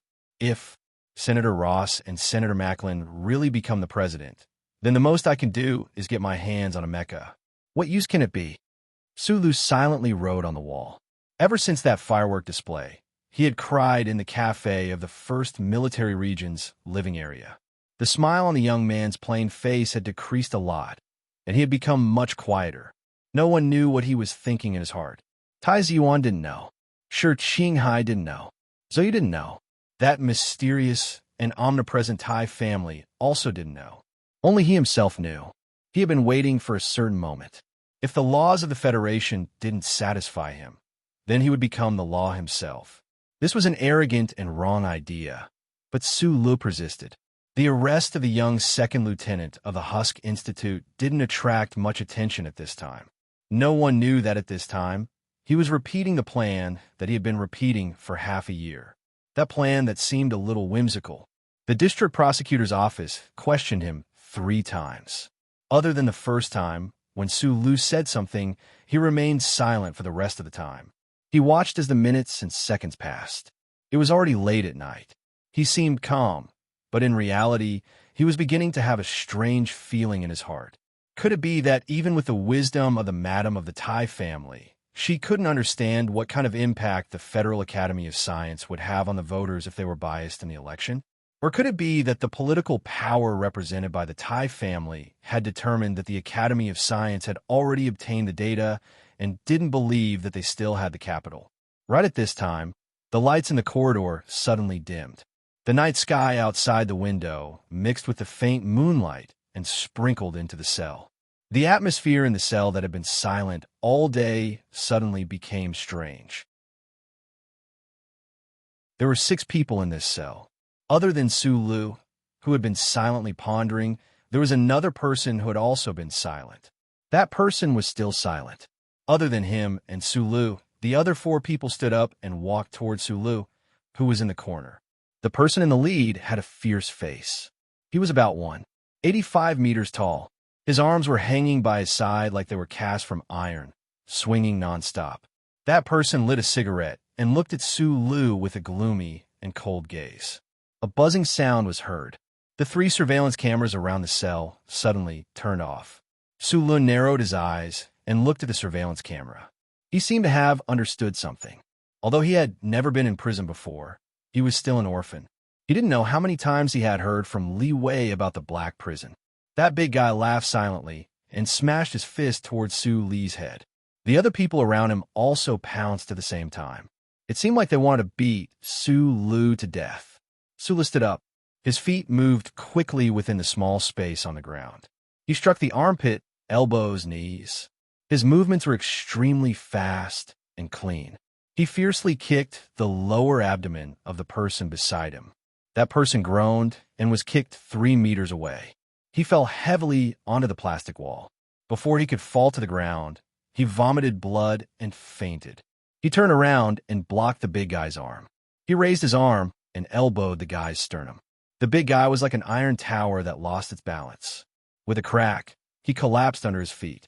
In less than 3 seconds, all the people surrounding him fell to the ground. The big guy's sternum seemed to be broken. He kept breathing heavily and blood seeped out of his mouth. The people on the ground looked at Sue Lu as if they were looking at a monster. They couldn't even get up, let alone attack again. Sue Lu took out a cigarette and lighter from the big guy's body. He sat back on the bench and silently lit one for himself. After thinking for a while, he took out a cigarette and threw it at the guy who had been silent the whole time. Between the two of them, the 4 prisoners were still tossing and turning in pain. They desperately wanted to get as far away as possible from the terrifying guy Sue Lu. The big guy painfully held onto the edge of the bench next to Sue Lu. He wanted to crawl further away, but the pain in his chest made him lack the strength. He could only resign himself to his fate and lean against Sue Lee's side. He took deep breaths. I didn't know that the Federation's laws allowed the prosecutors to use such despicable methods. The guy who had been silent the whole time took Sue Lee's cigarette and put it next to him. He forced a smile and said, "I don't understand what you mean." At this moment, the lights in the corridor lit up. The surveillance camera started to work again. The door of the cell opened. The guy looked at Sue Lu cautiously and left the cell under the protection of a guard. Sue Lu didn't move. He sat alone on the bench and smoked the cigarette. His 2 fingers that were holding the cigarette were slightly trembling. If the situation didn't change by tomorrow morning, it meant that the Thai family, who could change everything, didn't want to directly go against the Lee family and the Federal Academy of Science for something that they didn't need. Then he had to think of a way himself. He lit another cigarette, lowered his body, and put it in the big guy's mouth.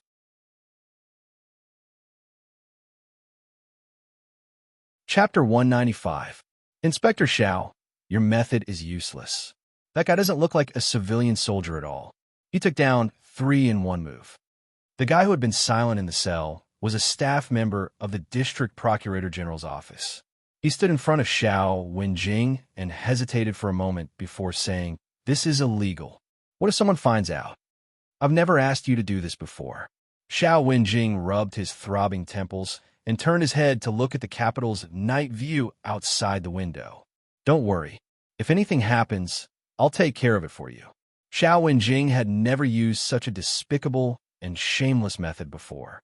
The capital planet's media was well developed, and the people were vigilant. The people in the judicial system had always done things appropriately and properly. However, Xiao Wenjing was under too much pressure from above today. Plus, he knew that Sue Lu was the murderer, but he couldn't find any direct evidence of the moment, so he had to use the old method from decades ago. Despicable methods were often the most useful methods. Unfortunately, this method didn't seem to have any effect in front of that young second lieutenant called Sue Lu. I shouldn't have untied the plastic ropes on his hands and feet in the first place. Xiao Wenjing's eyes turned cold. As an excellent inspector, he had seen all the crimes in the Federation. He wasn't someone who got angry easily, but for some reason, he got angry easily when facing that young second lieutenant called Sue Lu. He didn't know where this anger came from. Maybe it was because he knew that the other party was the murderer, but couldn't find any evidence. No, Xiao Wenjing often encountered this kind of thing. He should be angry because of that young second lieutenant's cold-bloodedness? No, cold-blooded psychopathic murderers weren't rare in the Federation. What exactly am I angry about? Xiao Wenjing was shocked and fell into silence. She gradually understood. What made him angry was that it was obviously a simple case, but because of the pressure from his superiors, he had to use some illegal and despicable means. This situation made him feel angry. He took a sip of the strong tea and felt the bitterness on his tongue. After a moment of silence, he said, "Since they are making trouble in the cell, then tie up the hands and feet of the suspect." Today, for the sake of the murder suspect, he had already cooperated with Xiao Wenjing to do something illegal, but he didn't expect that his boss would still insist on it. If this matter was known by his superiors or the reporters, Not only would the reputation of the district prosecutor's office be ruined, but the involved Inspector Xiao and himself would never be able to stand out again. He subconsciously wanted to disobey this order because it was illegal. As an inspector, he had enough reason to refuse and could even report it to his superiors. However, because of his trust in Inspector Xiao Wenjing and his close cooperation with the second section, his reaction was a bit slower. At this moment, an inspector pushed open the door and came in with news that dispelled his worries. It was the middle-aged inspector who was in charge of the black car identification during the day. He looked at Xiao Wenjing with a strange expression and said, "Inspector Xiao, the case on Hushan Road, someone has turned himself in." When Xiao Wenjing heard this, his hands pressed weakly on the table. With his intelligence, he naturally knew that the forces trying to protect the real murderer had begun to counterattack. However, he didn't expect that the other party's counterattack would be so despicable and despicable. Using a scapegoat was a boring method that could only be seen in mafia movies. Did the other party think that this would make the district prosecutor's office give up on the investigation of the vicious murder case on Hushan Road? However, Great Inspector Xiao had forgotten that he had previously used despicable methods that could only be seen in mafia movies. The entire Federation's judicial system was already somewhat unfamiliar with such despicable methods. Moreover, he should also be clear that such despicable methods were often the most powerful. He supported himself on the table and tried to control his anger, but he found it more and more difficult to control it. He even felt that slamming the table heavily was not enough to express the emotions in his heart. Throwing a teacup? One had already been thrown during the day, and now there was only one left in the office. The person who came to turn himself in was a hooligan from the slums of Wangdu. Looking through the glass window at the hooligan's indifferent expression, Xiao Wenjing knew that this scapegoat was the kind of scapegoat she was most afraid of. This kind of scapegoat didn't care about anything as long as they got money. Going to jail was the same as going home. Nowadays, there weren't many death sentences in the Federation, but there were quite a few hundreds of years in prison. Although the case involved the murder of an active Federation officer from the mouth of the hooligan, a ridiculous accidental conflict and manslaughter story was made extremely smooth and flawless. Someone must have taught him this. Xiao Wenjing silently looked at the image in the interrogation room through the monitor. She watched as her subordinates used all kinds of methods to intimidate, but to no avail. If she investigated from behind this hooligan, even if she investigated more than 70 levels, she was afraid that she wouldn't be able to find the real mastermind. How did the other party pick up the knife and were the bloody clothes of the real culprit? It was obviously the supplies distributed by the federal military. How did it end up with the hooligan? She found an excellent reason. Of course, there were many loopholes in the entire case, but other than admitting to manslaughter and handing over the bloody clothes, the hooligan kept his mouth shut and didn't say a word. The most serious situation was that since the power behind the real culprit had already made a move, the pressure that should come would naturally come. It definitely wouldn't be as simple as just one person. This was where Xiao Wenjing's worry lay. As expected, he immediately received a call from his superior. In a subtle tone, he was asked to quickly close the murder case at Hushan Road, comfort the victim's family as soon as possible, and give an explanation to the Nutshell Mobile Company. There are loopholes in this case, and there are suspicious points. I have to continue investigating. Xiao Wenjing was unusually stubborn. You can investigate, but shouldn't you release the second lieutenant? If you can find any other evidence in the future, just bring him back, the dignified voice on the other end of the phone said coldly. Xiao Wenjing slowly hung up the phone, and a self-deprecating smile appeared on her face. Previously, when she received the call from her direct superior, she was also under pressure. However, that pressure was from arresting Su Lu and speeding up the investigation. The pressure now was from a completely different direction. Comfort the victim's family? Bullsh *T. On the morning of the third day after the murder case at Hushan Road, Su Lu walked out of the district prosecutor's office accompanied by the female officer, Su Songzi. Looking at the fresh sunlight, he didn't feel much joy in his heart, only calmness. The Tai family's action was slightly slower than he had expected, but he didn't expect the Tai family to act so quickly and accurately. They helped him eliminate all the evidence of his crime and personally sent a scapegoat to the district prosecutor's office. Just thinking about that scapegoat made Su Lu unable to feel happy. As one of the 7 great families of the Federation, these things naturally didn't need to be done by them personally. Everyone had their own realms, and the competition and killing of those lower powers were very far away from them. They only needed to express their attitude, and naturally, someone would do it. The sunlight was a bit blinding, and a cold and angry voice suddenly sounded beside Su Lu. "Can you sleep peacefully at night?" Su Lu turned his head and looked at Inspector Xiao Wenjing beside the stone pillar outside the district prosecutor's office. Looking at her haggard expression, he was silent for a while, and then suddenly said, "In the entire Federation, no one sleeps more peacefully than me." Xiao Wenjing was slightly stunned, as if she didn't expect this person to still be able to act so righteously and with a clear conscience at this moment. She said mockingly, "Including after killing someone? Those who want to kill will naturally be killed," Su Lu said. Inspector Xiao Wenjing seemed to have caught some information. She narrowed her eyes and said, "Unfortunately, you won't tell the truth, because I still have a lot of things to do." Su Lu looked at her and suddenly asked, "Do you think you stand on the side of justice?" "I stand on the side of the law." Then from the very beginning, the district prosecutor's office shouldn't have gotten involved in the Hushan Road case at all. Su Lu looked at her and said, "Since you couldn't resist this kind of pressure from the very beginning, then you should know very well that what you want is only performance and promotion. It has nothing to do with justice or the law. I'm very sorry to say what's on your mind."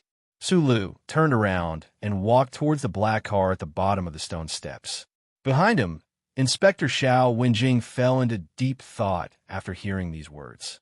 "I don't know the details of this murder case, but I think, no matter what, you can't be considered on the side of justice." Su Songzi, who had been silently following him, suddenly spoke when he saw Xiao Wenjing's somewhat lonely expression and then glanced at Su Li's calm face. "I know you think I'm the murderer." Su Li's hand touched the handle of the black car. Without turning around, he said, "I used to respect the law as well, but later I discovered through the facts that the Federation's laws are ineffective against certain people, so my respect for the law also faded. I also gradually understood that there is no reason to speak of in this universe. Since that's the case, I can only insist on what I think is right. It has nothing to do with justice." Su Songzi silently looked at his side profile. She clearly knew that he had brutally killed an active Federation officer the night before yesterday, but for some reason, she couldn't link this person to a cold-blooded criminal. She would rather believe that there was more to this matter, but unfortunately, Su Lu was unwilling to say. "Oh, right, the crime of destroying the core secrets of the Federation. Because you have the rights to the laboratory data, additional investigations are being carried out.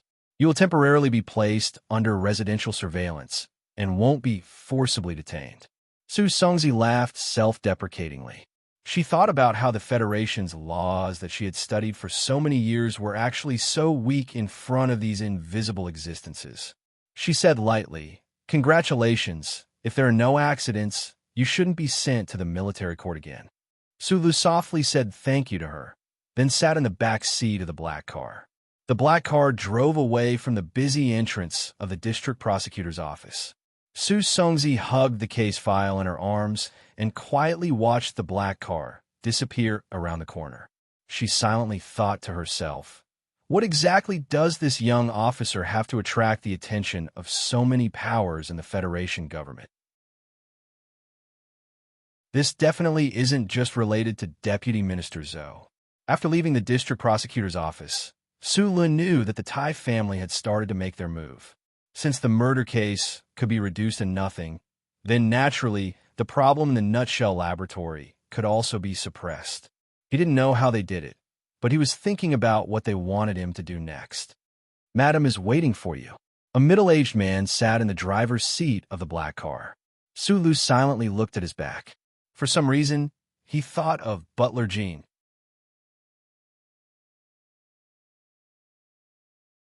Chapter 196. Not many people in the Federation paid attention to the Hushan Road case because the media did not report on it extensively. Even the independent media of the George faction that was most willing to expose the dark secrets of the Federation was silent on this matter. Logically speaking, under the tens of thousands of years of the First Charter, the rate of criminal cases in the Federation was not high, especially such vicious cases.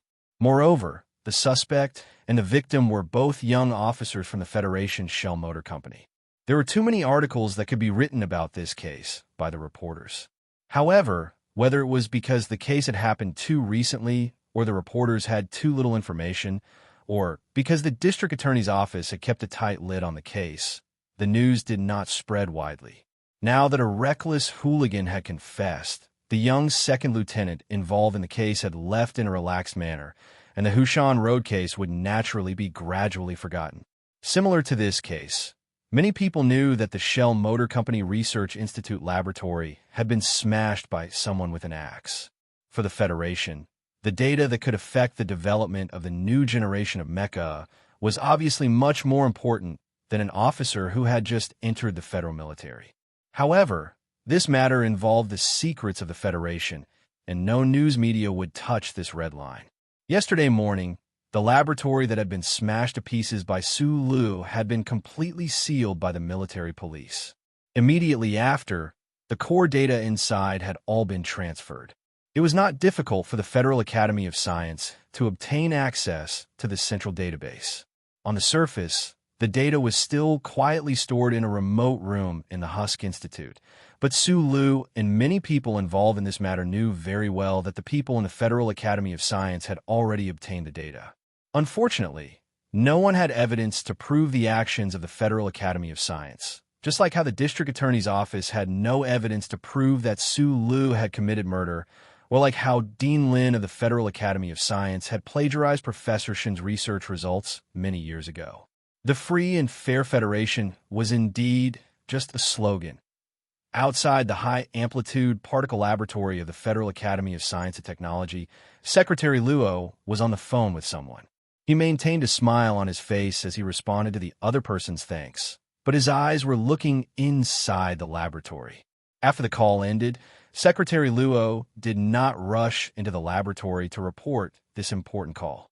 Instead, he stood quietly by the door and looked at the nervous professors and researchers in the laboratory.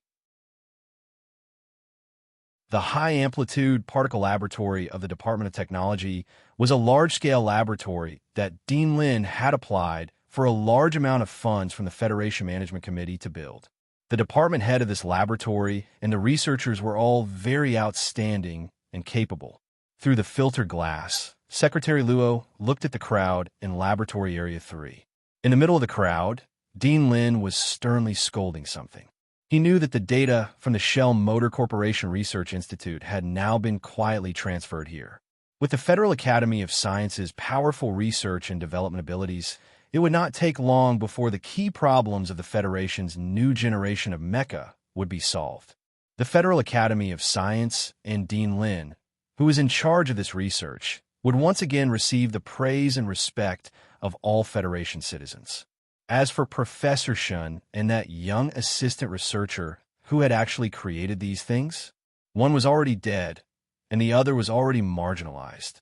As long as the final results were out, who would remember the process? Moreover, the other side had already promised that they would definitely not let the young second lieutenant speak carelessly. Secretary Luo frowned slightly, but he did not understand.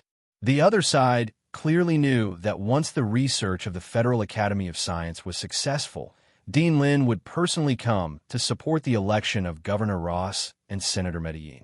Why did the other side not seem to care? The noise in the laboratory had come to an end. The leader of the Federation's academic community, Dean Lin, walked out with a serious expression. Secretary Luo followed behind him and said in a low voice, Secretary Shun called to express his gratitude. Secretary Shun? Wasn't the previous secretary by Madam's side, surnamed Jean? Asked Dean Lin with a frown. The new young secretary. Apparently, Madam likes him very much. On the top floor of the Samlin United Bank headquarters building in the capital, Secretary Liu quietly walked to Li Xiuju's side and said softly, "Su Lu has been released." Secretary Shun just called to express his gratitude. Li Xiuju quietly looked at the street outside the glass and did not speak for a long time. He did not mind sending that young second lieutenant named Su Lu to prison for life, even if that young man seemed to have a strained relationship with Deputy Minister Zhou of the Ministry of National Defense. However, he had no choice but to let go today. This situation made him feel bad. He could look down on that mysterious young master of the Tai family, but he had to respect the madam of the Tai family. Even if the pride in his bones made him unwilling to let go after receiving the call from Secretary Shun, his father's call from afar extinguished all his courage to challenge the other side. The Crown Prince's friend? Li Xiuju laughed. His handsome face was slightly cold. Even Secretary Shun acknowledged this relationship. I have to give this face. It seems that I still underestimated that guy named Su Lu. Macho Mountain was the most secluded mountain forest in the suburbs of the capital. This area of green hills and tranquil gardens was originally the garden of the royal family. During the Third Constitutional Era, it was designated as a national park by the Federation government. District S1 had a large population, so the area of the wildlife reserve that the Federation used electronic walls to encircle was much smaller. However, it still took up half of Macho Mountain. After a few areas were cut, there were not many empty and quiet places. The tourists that came to this mountain only paid attention to the beauty of the mountains and rivers. They had long forgotten the faint royal atmosphere of this mountain park. In the deepest part of Macho Mountain, there is a large area of forest surrounded by fences hidden in the grass and cliffs. The tourists could not see the scenery inside. They only thought that it was an obstacle to prevent the dangers of the mountain road. They did not know that there were thousands of acres of forest inside that belonged to an ancient and mysterious family name in the Federation. The black car steadily followed the mountain road to the end. An inconspicuous iron gate blocked the front. After passing through the iron gate, one could faintly see the depths of the mountain. At the end of the flowing water, there seemed to be a few small buildings that were built in picturesque disorder. It was indescribably beautiful. Sulu pushed open the car door and stood in front of the iron gate. He narrowed his eyes and looked at the small buildings in the distance. Macho Mountain was very close to the capital. This manor hidden in the mountain had such a large area. In addition, he had read a lot of books. After learning about Tai Ziyuan's background, he had crammed in the history of the Federation. He knew that this mountain was originally a royal garden. With the Tai family's status and history in the Federation, it was natural for them to live in this mountain. The iron door slowly opened, and a man in his 30s wearing a dark suit in the late spring came out to greet them with a smile. This person first nodded at Sulu and then said a few words to the driver in the black car. Sulu was slightly surprised. He knew the man in front of him, but he didn't expect that he would appear here. Mr. Wong is the madam's personal driver. He has served the Tai family for many years. The man smiled at Sulu and said, "The madam rarely uses her personal car to pick up people. I think that other than the president and the war god, there shouldn't be many people who can receive this kind of treatment." This kind of subtle expression, coupled with this person's polite and slightly distant smile, was not repulsive. Sula looked at him with a smile and said, "Shun Li." When they met at the base of the Black Eagle Security Company in Linhai, he easily recognized this Secretary Shun.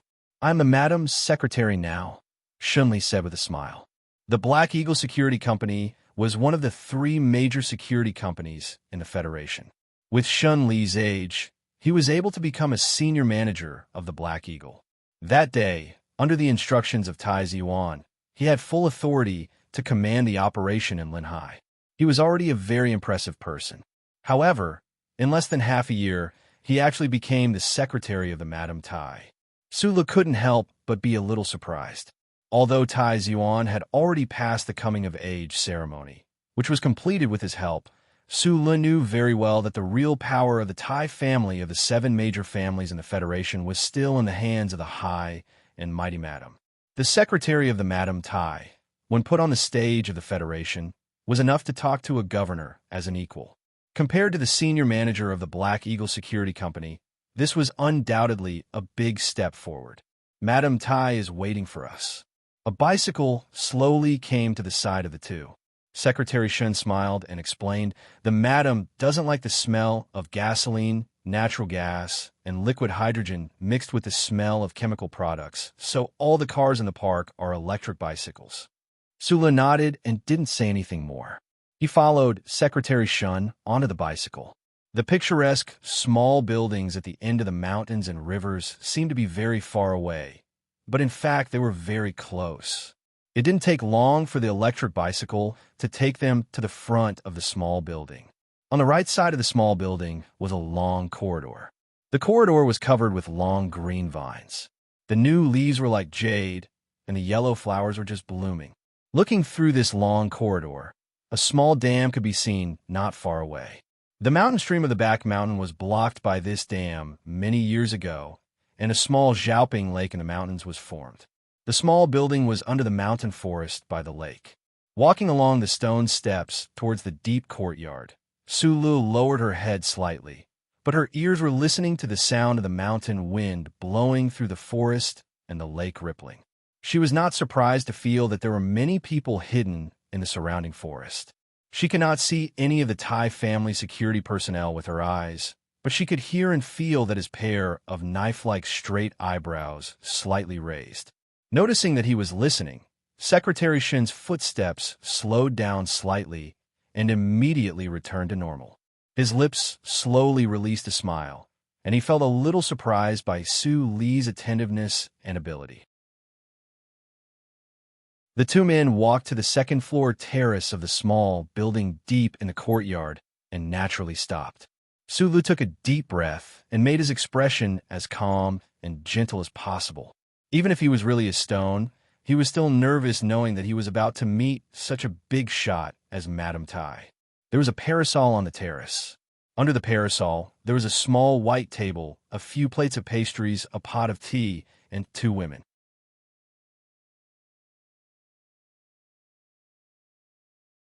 Chapter 197. The most powerful person in the Federation was, of course, President Sieg.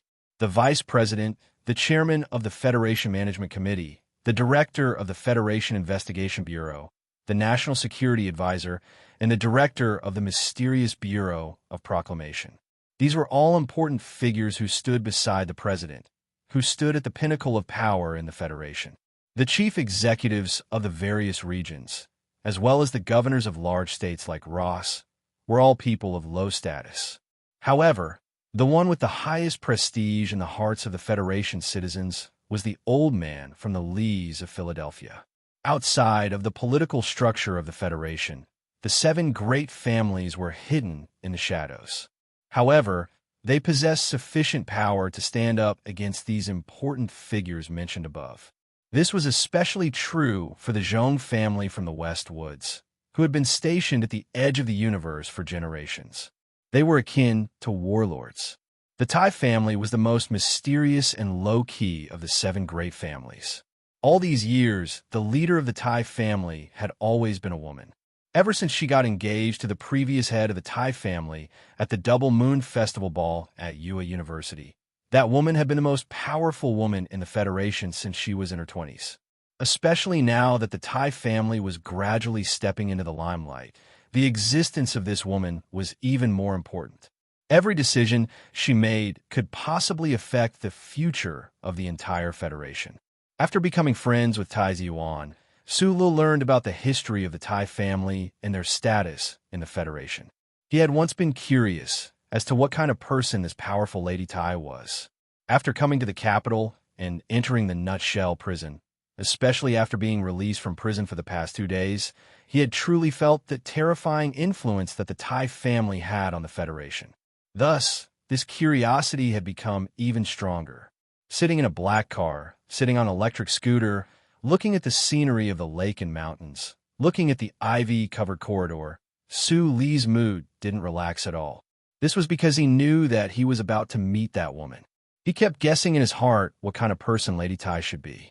No matter how he thought about it, he couldn't figure it out, until he came to the balcony and saw the woman smiling as she watched Zhou Yu's wrist movements under the parasol. He suddenly understood that Lady Tai should be like this. Because of the passing of youth, she appeared ordinary and peaceful. There was nothing special about her. No matter how the people in the Federation guessed, Lady Tai looked like this, and this woman was Lady Tai. Secretary Shun politely pulled out the chair next to Zhou Yu and gestured for Su Lu to sit down. Then he went to Lady Tai's side and pulled the chair to the back. He sat down quietly and didn't care about the blazing morning sun outside the parasol. He silently rubbed his hands and maintained a suitable distance from the three people under the parasol. Su Lu felt that his lumbar vertebrae seemed to be a bit rusty, and the movement of sitting down was somewhat difficult. It was clearly a scene of afternoon tea on the lakeside balcony, but because of the existence of the woman across the table, there was a trace of uneasiness in the atmosphere. This naturally wasn't because the afternoon tea had been moved to the morning, but because of the identity of the woman. This was the smell of power. After taking the teacup handed over by Zhou Yu, Su Lu subconsciously looked over and saw Zhou Yu quietly lowering her head to divide the tea. Every movement was so natural and graceful. Su Lu had seen many sides of this girl, but he never imagined that Zhou Yu would be so pure, so quiet, and so virtuous. After Su Lu took his seat, the lady across the table didn't say anything. Instead, she held a small teacup made of Guna porcelain and slowly took a sip. She narrowed her eyes and looked at the lake below the terrace, as if she was thinking about something long ago. Su Lu was silent for a moment. He picked up the teacup handed over by Zhou Yu and took a sip. There was no food to eat in the district procuratorate, and he didn't drink much water in the morning. The key was that the air on the balcony had become a bit dry because of the smell of power. His throat was a bit dry and spicy. He finally understood why Zhou Yu was able to expose the political collusion behind the laboratory data the night before. A girl who often drank afternoon tea with Lady Tai, trained under this kind of pressure, shouldn't be a normal person to begin with. But this kind of tea was too depressing. Su Lu lowered his head slightly and put down the teacup. He thought to himself, could it be that Zhou Yu's coldness and craziness outside was because she was too suppressed in front of Lady Tai? In an instant, he thought of Lady Tai's afternoon tea. Many people in the Federation probably wanted to drink it, but couldn't. Zhou Yu drank tea with the woman for so many years. She had seen so many people and things. The woman across the table probably really liked Zhou Yu and wanted her to marry Tai Ziyuan. But now, Zhou Yu was an unmarried mother. The child in her belly was growing healthily, and his identity was that of the child's father. Thinking of this, Su Li's mood became a little strange. But then he thought about how Deputy Minister Zhou could see at a glance that he was taking the blame for someone else. The woman in front of him was smart enough to see that as well. Plus, he had called Tai Ziyuan from the very beginning to report this matter. Just as he lowered his head and pondered in silence, Lady Tai had already retracted her gaze from the lake. She smiled and looked at his ordinary face, but still didn't say anything. Su Lu put the teacup on the table and took a deep breath. He raised his head and looked back at her with a smile. His smile wasn't deliberate. It was just like how he used to be in the past. It came from his heart and appeared naturally and optimistically. Lady Tai didn't seem to expect that this young man, who came to see her for the first time, would have the courage to look her in the eyes. A faint glimmer of light flashed across Lady Tai's eyes, and the crow's feet at the corners of her eyes smoothened a lot. Just then, Butler Jean came to the balcony with a pot of coffee and poured a cup for Su Lu. Su Lu was a little surprised. He bowed and nodded in response. "Got a coffee. This is Caspian caviar," said Lady Tai with a smile. "I heard that you like caviar very much, so I specially prepared some for you today." Su Lu was slightly stunned. He didn't expect this to be the first thing this woman said today. He was very familiar with the aroma of the coffee in the cup and the small plate of black, pearl-like snacks on the table. This was because many nights in the H1 section of the library of Linhai Lihua University, he would often exchange scallion pancakes and plain porridge bought from small stalls for Tai Ziyuan's coffee and pancakes. Lady Tai specially prepared this today because she had heard someone mention it before. Sulu immediately understood the meaning behind Lady Tai's words. Secretary Shun sent people to bail him out of the district attorney's office, not because the Tai family needed Sulu, but because she valued the friendship between her son and him. Tai Ziyuan doesn't have many friends. Other than Zhou, you're the only friend I've ever seen, said Lady Tai with a smile.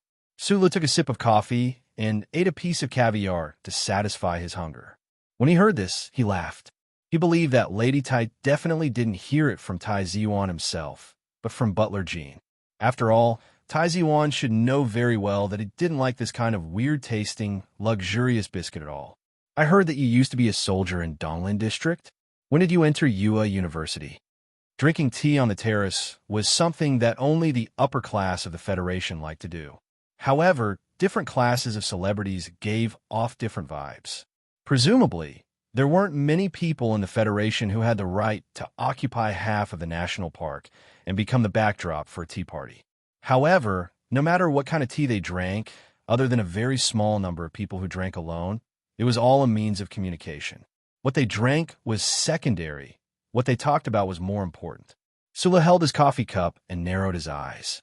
The scenery of the lake and mountains entered his mind. When he heard Lady Tai's question, he answered quietly and politely, "Madam, I entered Yue University in the winter of the 65th year of the constitutional era."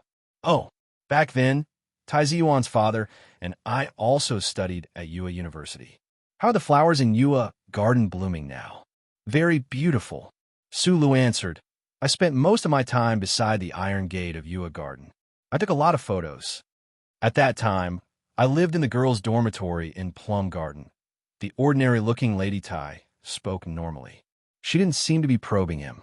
This high and mighty head of the 7 great families used the common point of Yue University to find the rhythm of the conversation. She smiled and chatted idly with Sulu, diluting the previous atmosphere on the terrace. At this time, Sulu was a little distracted. Only now did he remember that it had been almost 2 years since he escaped from Donglin District. As for Plum Garden Dormitory, he had once waited for a young girl in the dormitory on a snowy night. The gossip continued. The high and mighty lady across the table didn't deliberately pretend to be approachable. She only looked at Sulu calmly. The examination in her eyes was completely hidden by the shrewdness she had cultivated for decades. Sulu also didn't feel like he was bathing in the spring breeze. He knew that the lady across the table wasn't a politician. She didn't need to win the favor of the voters, and she didn't need to maintain a friendly image. Today, he was able to sit on the terrace, basking in the mountain breeze and the lake light. It wasn't because he had the data from the laboratory as his capital, nor was it because he had a good relationship with Tai Ziyuan. It was because the lady across the table wanted to look at him for some reason. After the matter of Yue University was finished, Lady Tai stood up and left. Zoe followed behind her. She found an opportunity to turn around and sneak a glance at Sulu. She made a strange expression. Only Sulu and Secretary Shan were left on the terrace under the parasol. Sulu knew that the real conversation had just begun. Without the presence of a lady, he felt that the air was suddenly filled with a relaxed atmosphere. The scenery of the lake and mountains began to reveal its true beauty. Secretary Shin smiled at him and asked, "Do you still have the data?" "Yes. When will you get it to me?"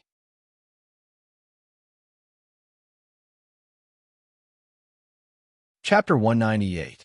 Raising one's eyebrows didn't mean that he was angry or hostile.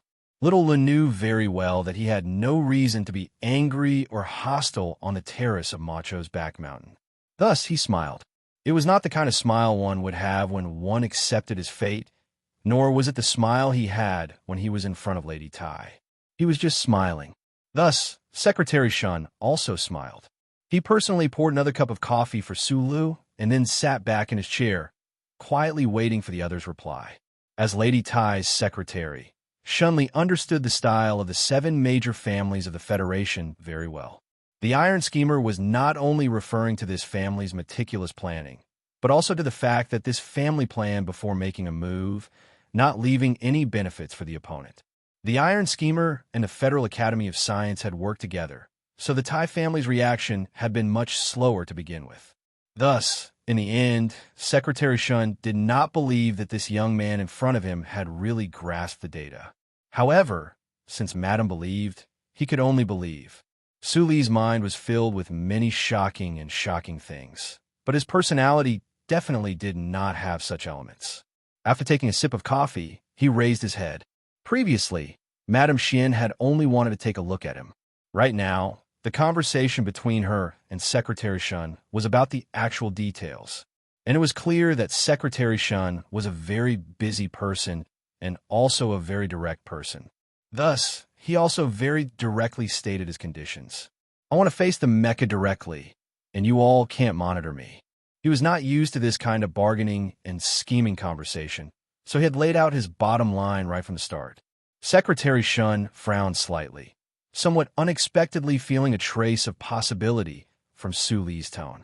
From the start, under Madam's instructions, he had helped this young second lieutenant clean up any traces behind him. After that, he had personally made 2 calls to the young master of the Li family and the Federal Academy of Science. However, he had always thought that Madam was just doing a small thing for Su Li for Tai Ziyuan's sake. Unexpectedly, it seemed that there really was some kind of benefit waiting for the Tai family in front of them. It was unknown what Secretary Shun said on the intercom, but a staff member walked up from the side of the balcony, carrying a large box. The staff member put the big box next to the table, bowed to Secretary Shun, and then quietly left. Secretary Shun placed the box on the table and opened it, then pushed it in front of Su Li. The pure black keyboard and specialized data input device flashed slightly under the clear light of the lake. Su Li was slightly stunned. He recognized that this was the Federation's most advanced integrated workbench. He understood why Secretary Shun placed the workbench in front of him. He pressed a button on the side of the workbench, called up the display screen, and then closed his eyes to think for a moment. During the 10 seconds of closing his eyes, Su Li moved a part of the data model in his mind, once again confirming that the mysterious existence had indeed imprinted the data of the laboratory into his brain. He did not want to think about the mysterious existence, because at this time, there were clouds coming from the east, covering the scorching sun on the peak of Macho Mountain. The cool lake water caused the mountain wind to cool down the temperature. If he thought too much, he was worried that his scalp would go numb and he would feel fear. Opening his eyes, Su Li began to silently operate the workbench. His 10 fingers moved quickly on the workbench as if he was playing the piano. From time to time, he would use both of his thumbs to operate the specialized data input device. Secretary Shun did not look at the display screen, but only stared at Su Li's eyes and the pair of fast-moving hands. 23 minutes later, Su Li somewhat tiredly retracted his hands. He rubbed his eyes, turned the workbench in the box, and pushed it in front of Secretary Shun. Secretary Shun quickly glanced at the complex data model on the display screen and did not look at it again. He smiled at him and said, "Take a break first." Everyone had their own field of expertise. The first military academy had nurtured many outstanding talents in the Federation for countless years, such as Shi Qinghai, Zhou Yu, and Shun Li. To be able to become Lady Tai's secretary, Shun Li was naturally an all-rounder. However, when it came to data models in the Federation's most advanced field of technology, he admitted that he was much inferior to Su Li. This workbench should be connected to a certain extent.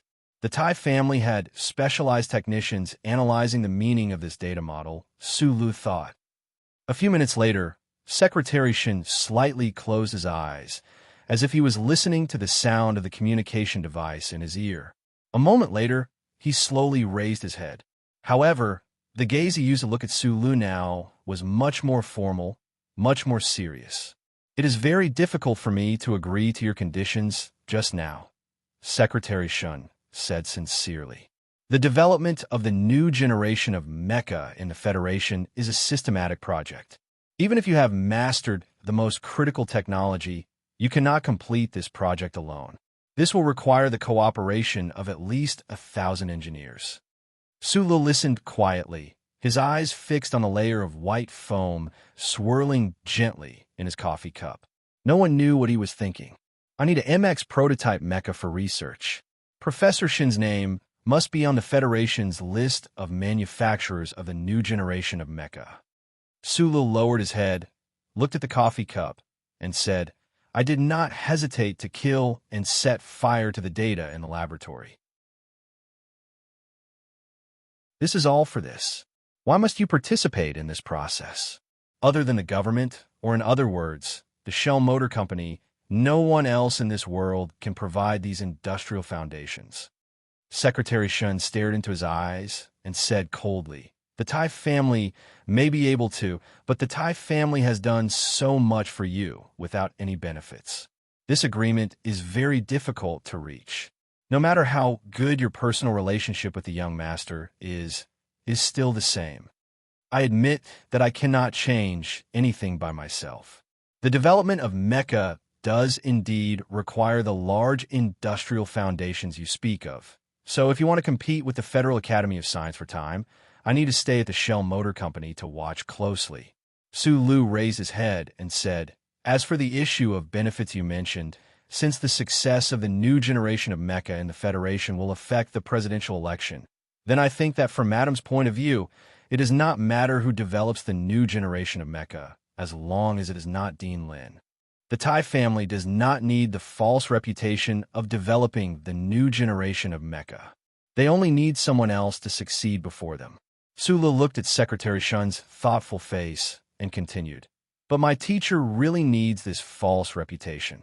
To be precise, other than the false reputation behind him, he can no longer enjoy anything else. Secretary Shun did not speak for a long time. He was probably calculating in his mind. Lady Tai had given him a lot of authority, but he had to weigh the pros and cons. Professor Shun's signature.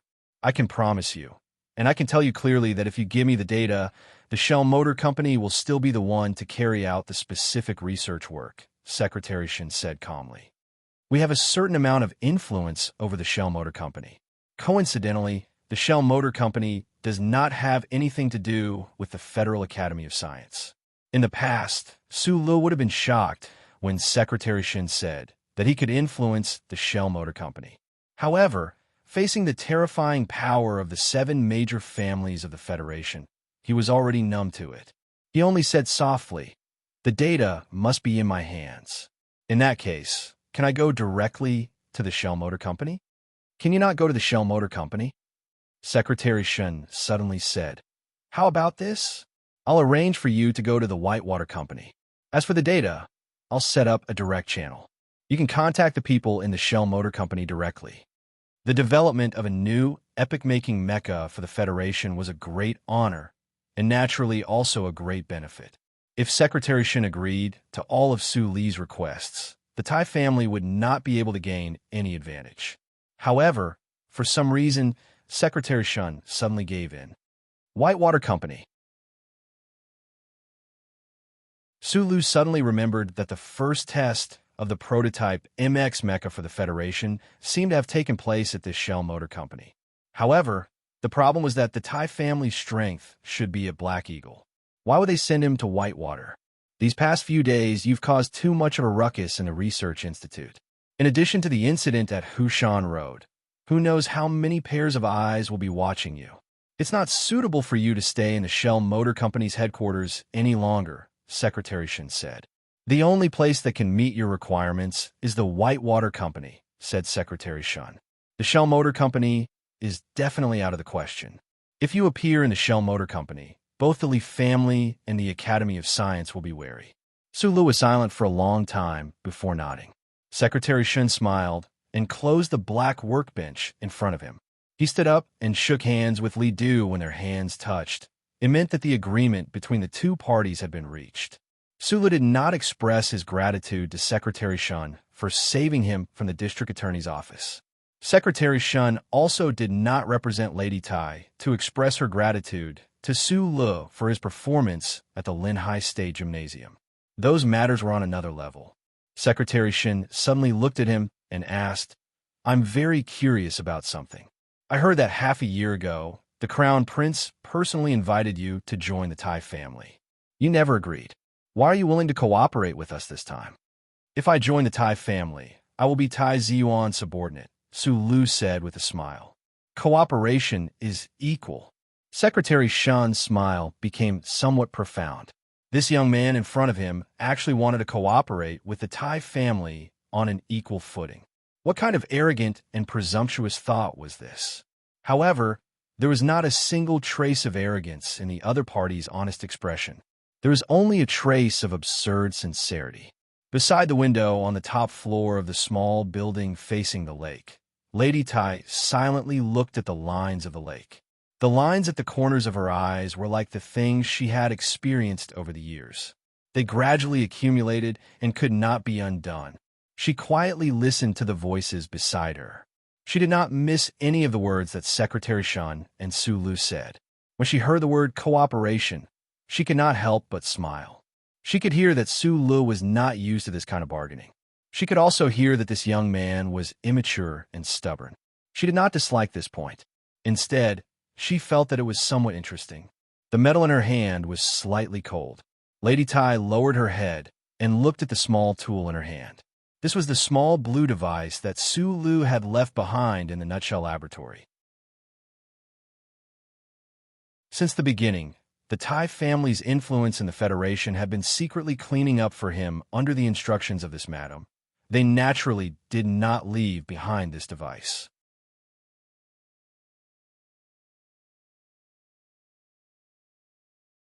Chapter 199. Su Lu entered Yue University with Professor Jin's recommendation letter, but it seems like he doesn't know this himself. Butler Jin stood beside Lady Tai, like a pine tree by the lake, hidden in the mountains and rivers, undetectable. He said apologetically in a low voice, "About this, I've known about it for a long time, but because young master insisted on not informing you, so he did not finish his sentence." Lady Tai looked out of the window, quietly, her hand slowly caressing the small device that emitted blue light. In the entire Federation, she was probably the only one who could see the wisdom hidden within this small device, as well as the man behind this wisdom. Seeing that Madame did not say anything, Butler Jin took a step back and stood in the shadows by the window. He was very clear about the story between the Tai family and Professor Jin. Although he did not know Professor Jin's true identity, he had served his family for so long that he could feel some of Madame's emotions. Send someone to Donglin to investigate the incident that happened in the year 65, Lady Tai said softly. This is too much of a coincidence. Butler Jin did not know what coincidence was, and Lady Tai did not mention it either. Today, only President Sieg, herself, and a few people in the lees of Philadelphia knew the true identity of the defected mechanic, Euphone. And because of some of the stories from back then, she knew more about that person's identity than anyone else.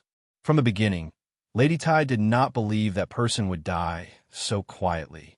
Now, she held the device that only he could make in her hands. Looking through the window at the young man he had recommended to Yue University, her heart gradually calmed, and she felt indescribably calm. The black metal door slowly closed behind the car. Su Lu sat in the black car, his eyes narrowed, as if his thoughts were still stuck in the beautiful scenery of the lake and mountains behind Macho Mountain. Today, the wealth displayed by the Tai family did not have the aura of wealth, only the aura of mountains and mountains. The mountains and mountains were picturesque, and this painting seemed to be in the heart of that madam. Su Lu was clear that after he came out from Macho Back Mountain, his life would be different again. However, he still stubbornly believed that he was only a small character, a commoner. Facing that picturesque landscape, he didn't feel the slightest bit moved, nor did he feel inferior. He only felt a slight pressure. The black car on the mountain road smoothly avoided the increasing number of tourists in the front mountain. Su Li's hands were firmly on the steering wheel. This car was the one he used to drive. Since the district prosecutor's office had already found him innocent, this black car naturally didn't need to stay in the forensics department anymore. Secretary Shun had already taken it out for him. Thank you. He suddenly smiled and turned to speak to Zhou Yu. When he left the back mountain of Macho, Out of his expectation, Zhou Yu also left the mountain with him.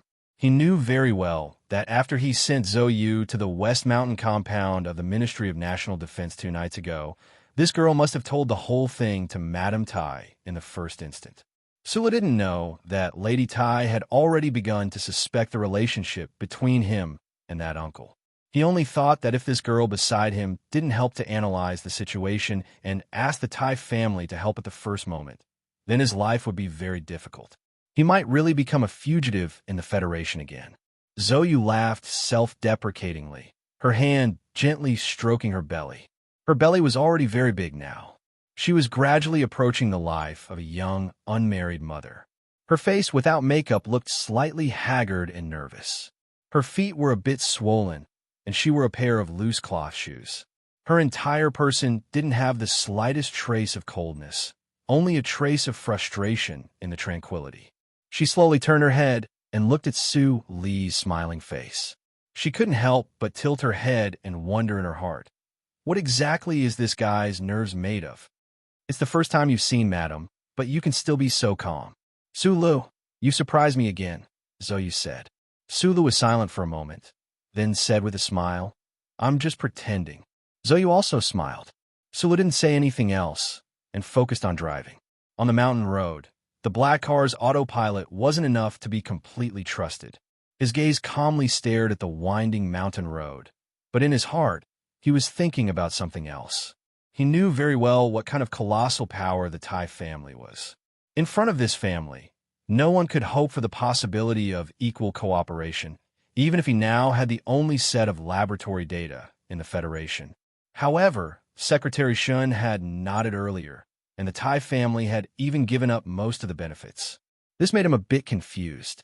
Earlier, when he was bargaining on the balcony, he had only clumsily put forward his own demands, but he didn't expect the other party to agree. Why was this? Late at night, in the suburbs of the capital, the black car was like a ghost parked in the parking lot of Lin Yuan. After returning from Macho Mountain, Su Lu and Zhou Yu were led by the waiter into the restaurant. They had just returned from Shanshui and entered Shanshui again. In the afternoon, Zhou Yu had even invited Su Lu to walk around the famous scenic spots in the capital. He didn't know why Zhou Yu, with her swollen abdomen and swollen feet, had such a great interest in traveling and appetite. He narrowed his eyes and looked at the private jet that occasionally landed under the white cliff behind Lin Yuan, but in his heart he thought of George Carlin's theories. George Carlin had always believed that the core of the unfairness of the Federation was that confidence was not made public. This was the so-called principle of class information asymmetry. Lin Yuan was originally the exclusive restaurant of the HTD Bureau of the Federation. Later, it was purchased by the Lin family, one of the 7 families of the Federation, with a large amount of money. The HTD Bureau was specifically responsible for enforcing the Wildlife Protection Act, and in the upper circle of the Federation, this restaurant was famous for its exquisite wild meat. The people of the Federation didn't know about Lin Yuan.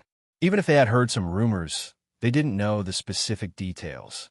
In the Federation, as George Carlin had said from the very beginning, there was no fairness between classes because of the asymmetry of information. Stepping into Lin Yuan again, was he no longer the orphan of Donglin, the fugitive of the Federation? Sula held Zhou Yu's hand and walked inside, but he felt a little lonely and lost. Madman Li has returned to Feiqing. You don't have to worry about anything anymore. Zhou Yu had lived in the 3rd military region since she was a child, and her family was not ordinary. Naturally, she didn't know how Su Lu felt at this moment, so she said with a smile. Beside the floor-to-ceiling window, there was a stream of water that flowed from the depths of the bamboo forest behind the table. Sitting quietly beside the stream, sipping the plum wine in the brown-red clay cup, smelling the delicate fragrance of the bamboo leaves in the water, and looking at the white cliff under the lights in the distance through the window, it was a great enjoyment. Similar to the first time they entered Lin Yuan, when the two of them walked into the hall, those hidden behind the mangroves, bamboo forests, and pear trees all looked at them seriously and curiously. Surrounded by these gazes, Zhou Yu didn't feel uncomfortable at all. Instead, Su Li's expression became more serious.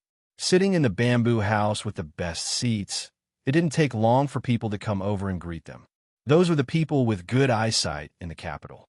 They gently said something to Zhou and asked her to say hello to Deputy Minister Zhou. In the end, they politely nodded to Su Lu and left. This happened 4 or 5 times. No matter how slow Su Lu was, he still felt that something was wrong. After a moment of silence, she confirmed that no one would disturb her meal. Perhaps the remaining guests in the Lin Garden didn't have the status to come to their table. Only then did Su Lu let out a sigh of relief. Zoe used the tip of her chopsticks to pick up a piece of stewed jade bamboo shoot. Looking at him, who was a little uncomfortable, she said with slight ridicule, "It's different from last time. These gazes are all on you. Those people who came over didn't come to see me, but to see you.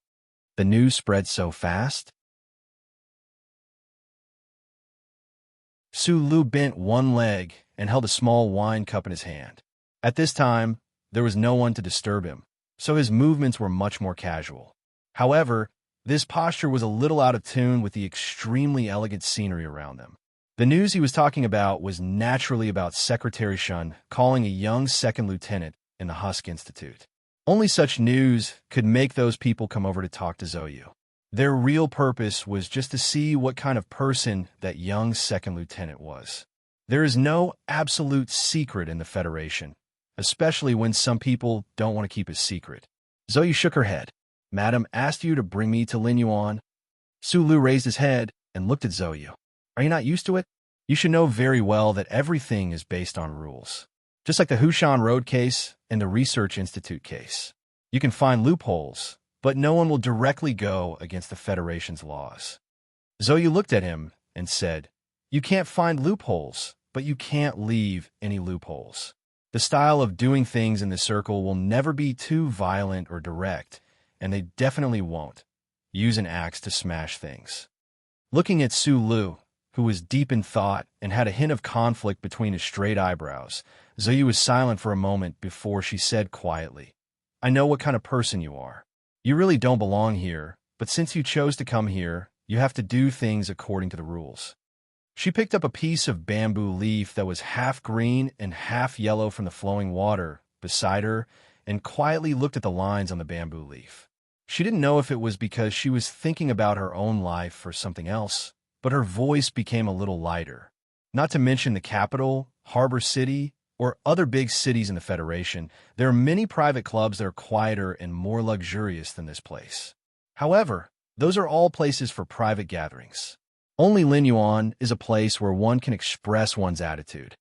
She placed the bamboo leaf on the table and said, "When the bamboo leaf falls on the ground, it will be swept away and sent to the landfill to be buried.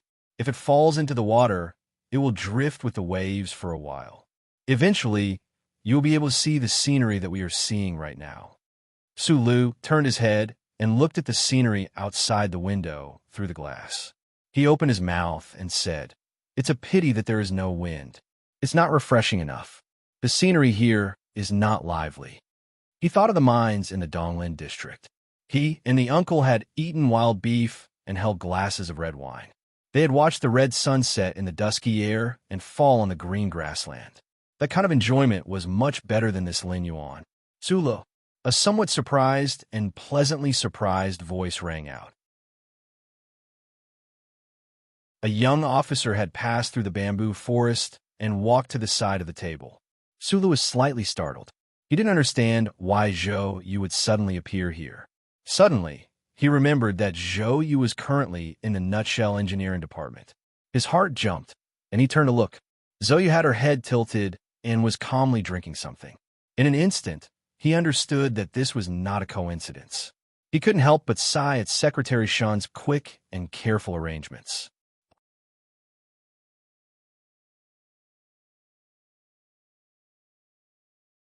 Chapter 200. Although Lin Yuan was good, it was not something that Su Lu could get used to. Even after entering Lin Yuan, he still could not get used to it. Those people who had come to greet him earlier had made it impossible for him to sit down. Now that he had suddenly met Zhou, although he knew that the other must have come with some sort of motive, for some reason, Su Lu felt his mood become much more relaxed when he looked at this young officer who was not more than 2 years older than himself. The first time he had met Zhou Yu was in the mecha combat room of Yue University's comprehensive gymnasium.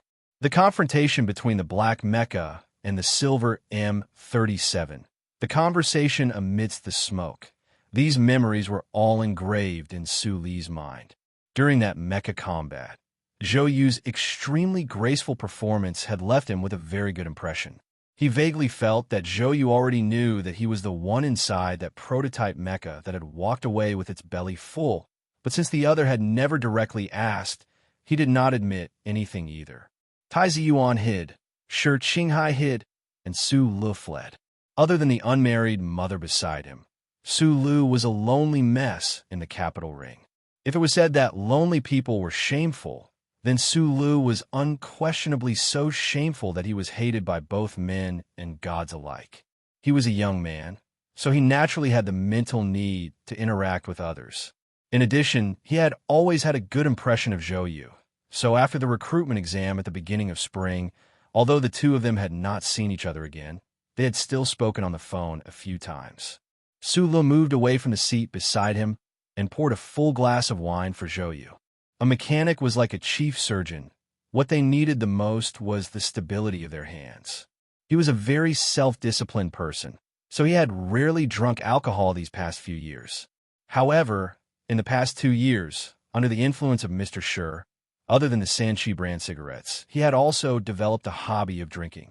Fortunately, although the color of the plum wine was thick, its actual alcohol content was not high. Zhou Yu sat beside Su Lu and bowed his head slightly to Zhou Yu, who was sitting across the table.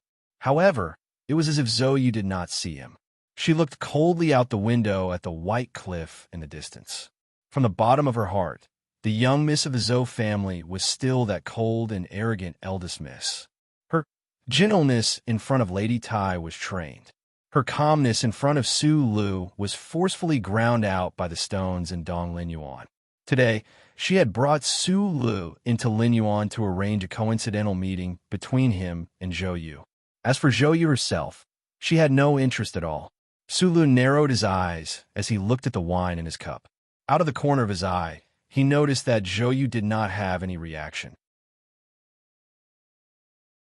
He only smiled warmly as he sat down and raised his cup. Just like his name, he was indeed as gentle as jade. It was just that jade also had a soul.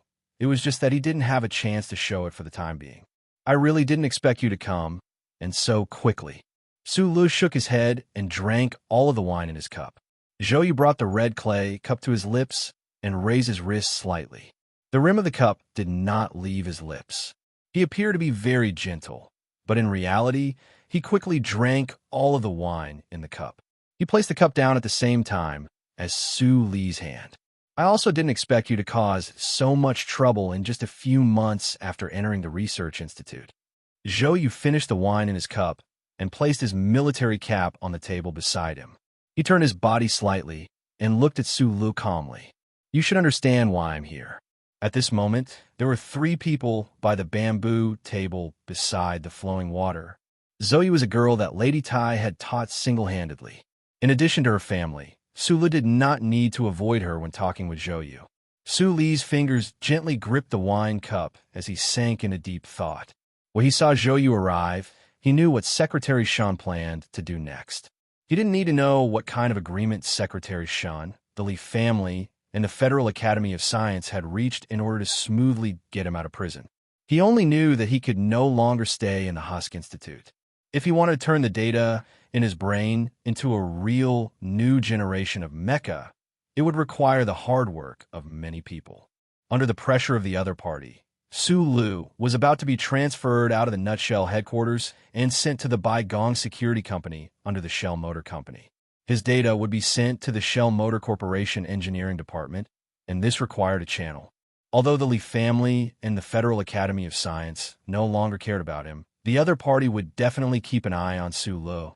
If Su Lu was directly sent to the Nutshell Engineering Department, it would definitely arouse the suspicions of those people. In order to compete with the Federal Academy of Science for time, this sort of suspicion had to be eliminated. Coincidentally, the personal relationship between Su Lu and Zhou Yu that could be confirmed became a natural disguise. Let's keep in touch in the future. Su Lu raised his wine cup and looked at Zhou Yu sincerely. Although it wasn't until tonight that he found out that Zhou Yu was also someone that the Tai family could influence, he couldn't help but be shocked by the Tai family's control over human affairs. However, his intuition told him that Zhou Yu was someone worth interacting with, so his attitude was very sincere.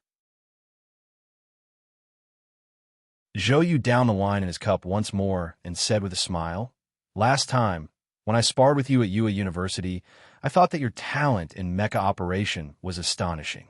But I really didn't expect that you would actually be able to influence the development of new mecha for the Federation. You have brought me too many surprises, so please don't worry, I will cooperate with you very well." Being directly reminded of the past by Zhou Yu, thinking back to the battle between the two mecha at Yue University, Su Lu looked into Zhou Yu's eyes and couldn't help but laugh self-deprecatingly. There was no such thing as mutual admiration between heroes. The two of them had just found that they were somewhat compatible. I'm currently in the engineering department's office, and has been specially recruited to be a mecha test pilot. Zhou Yu put down his wine cup and turned to look at Su Lu. After a long silence, he said, "In the end, it's still you from Donglin who's developed the fastest." Su Lu didn't say anything, pouring him another cup of wine. At the same time, he filled his own red clay wine cup and raised it. The bamboo leaves of the bamboo house fell into the meandering stream. The three of them drank in silence by the window. Zhou Yu observed Su Lu but found that he couldn't quite understand this person. He was born in the West Woods region, which was at the forefront of the battle between the Federation and the Empire. The people of the West Woods were mostly bathed in blood and fire. Their temperaments were valiant and ruthless, and they had a spirit that would rather break than bend. Although Zhou Yu's expression was gentle and amiable like a gentleman, deep in his heart, there was still a trace of unwillingness to fall behind others. Tonight, when he saw Su Lu and Lin Yuan, Zhou Yu knew that even if he didn't want to, he had to. Perhaps it was luck. This person from Donglin had first met Tai Ziyuan, then met Professor Shun. He had grasped the Federation's most important and confidential data, and had even received the strong support of the Tai family. Just based on these points alone, he had already left Zhou Yu in the dust. Zhou Yu drank his wine in silence. Before coming to Lin Yuan, he had already learned all the details of the entire incident from Secretary Shun. He understood that Su Lu didn't rely on luck. Whether it was the gleaming blade at Hushan Road, the axe marks at the Research Institute, or the baiting or forcing of the Tai family in the end, there was no place that didn't reveal this young man's stubbornness. Stubbornness was an excellent or troublesome quality, but when it was taken to the extreme, it would become exceptionally terrifying. Just like at this moment, the scenery in Lin Yuan was beautiful. There was no music to annoy the ears, but there was running water that could calm the heart. The people eating and chatting, or rather, the people wore simple but expensive clothes that fit their bodies. Their movements were elegant and quiet. Only Su Lu, who was beside him, wore a casual shirt of unknown brand that probably didn't cost much. It had a lot of wrinkles on it. He just sat like this in Lin Yuan's most expensive bamboo house cubicle. He sat with one leg bent, the hand that was holding the wine glass on his knee, and his head slightly lowered. He looked very much like those unemployed people on the streets in movies. What Zhou Yu didn't know was that Su Lu was originally an orphan from a mining family in Donglin. In the past, before they met that uncle, what he and Li Wei were most used to doing was sitting with their legs crossed on the sidewalk of Zhonglo Street and watching the TV screen in the cafe. This was a posture of thinking, and Su Lu was indeed thinking. Since he was very young, he was used to thinking in silence. In his opinion, if people didn't think, they were no different from the bison that only knew how to lower its head and eat grass outside the electronic fence. He was thinking about Lin Yuan, the delicious food on the table, the scenery outside the window, and the future. He thought very clearly, so when he bent his leg and held the wine glass, he vaguely became that orphan on the streets of the past. No one had entered Wang Du's fuming apartment. The surveillance equipment installed around the building confirmed that it was safe. Zhou Yu's expected delivery date was at the end of July, and she had already moved back to the Shishan courtyard. Presumably, the faint knife marks on her face and her impossibly large belly could sever the last hope of the Minister of Defense's family. As for whether Lady Tai had spoken during the Zhou family's reconciliation, Su Lu wasn't sure. It was just that he wasn't used to the fact that there was suddenly one less person in the room, so he buried his head and slept. When he woke up, he began to take big bites of the ready-to-eat lunchbox that had been automatically reheated. For 3 whole days, his life consisted of sleeping and eating. He only walked out of the apartment and returned to the research institute after he had replenished all the energy and mental energy that he had expended. Many of the Husk Institute staff had seen Su Lu smash the laboratory into pieces with their own eyes. There were also some people with backgrounds who knew that he was involved in the death of an active duty officer in the Ministry of Engineering. When they saw him walk into the research institute like nothing had happened, their eyes suddenly became extremely shocked. The director of the 3rd Department of the Research Institute personally wrote an electronic recommendation letter for Su Lu. He was sure that he hadn't done anything wrong in the past few days. The young second lieutenant in front of him really did have a close relationship with Deputy Minister Zhou. Otherwise, he wouldn't have been able to stay in the Shell Motor Company after causing such a big mess. After Su Lu received the recommendation letter, he refused the enthusiastic director's request to personally deliver it to the Whitewater Security Company. He drove himself to the address on the letter. The black car once again drove past Hawking Avenue, where the Ministry of Finance was located. It drove past the dead end that led to the Bureau of Proclamation. The corners of his eyes twitched slightly, and he forced himself not to think about the omnipotent charter computer at the end of the road. At this moment, the phone rang. The sound of the 7th young master of the Li family, Li Xiaodong's extremely hearty laughter, could be heard. "I heard that you've been assigned to the Whitewater Company." Su Lu was slightly surprised. He didn't expect that after the night at the Ivy Garden, this person would actually take the initiative to contact him. He believed that he didn't have anything that the other party needed. Both the Li family and the Federal Academy of Science had already confirmed that the core data was in their hands. "Yes, I'll report right now," Su Lu replied. The other end of the phone was silent for a moment. Then the voice said, "Can you do me the honor of coming out for dinner tonight?" Su Lu subconsciously looked at the weather outside the window. He confirmed that the sun's orbit today was normal. Perhaps the silence made Li Xiaotong a little uncomfortable. He said very seriously, "I don't mean anything else. I just want to hang out with you."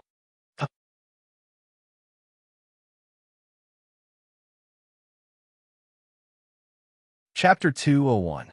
White clouds floated on the mountainside in the distance. The dark green fields stretched as far as the eye could see. The precision irrigation equipment of the Federation's automated farm was spraying morning dew under the sun. From time to time, a faint buzzing sound could be heard.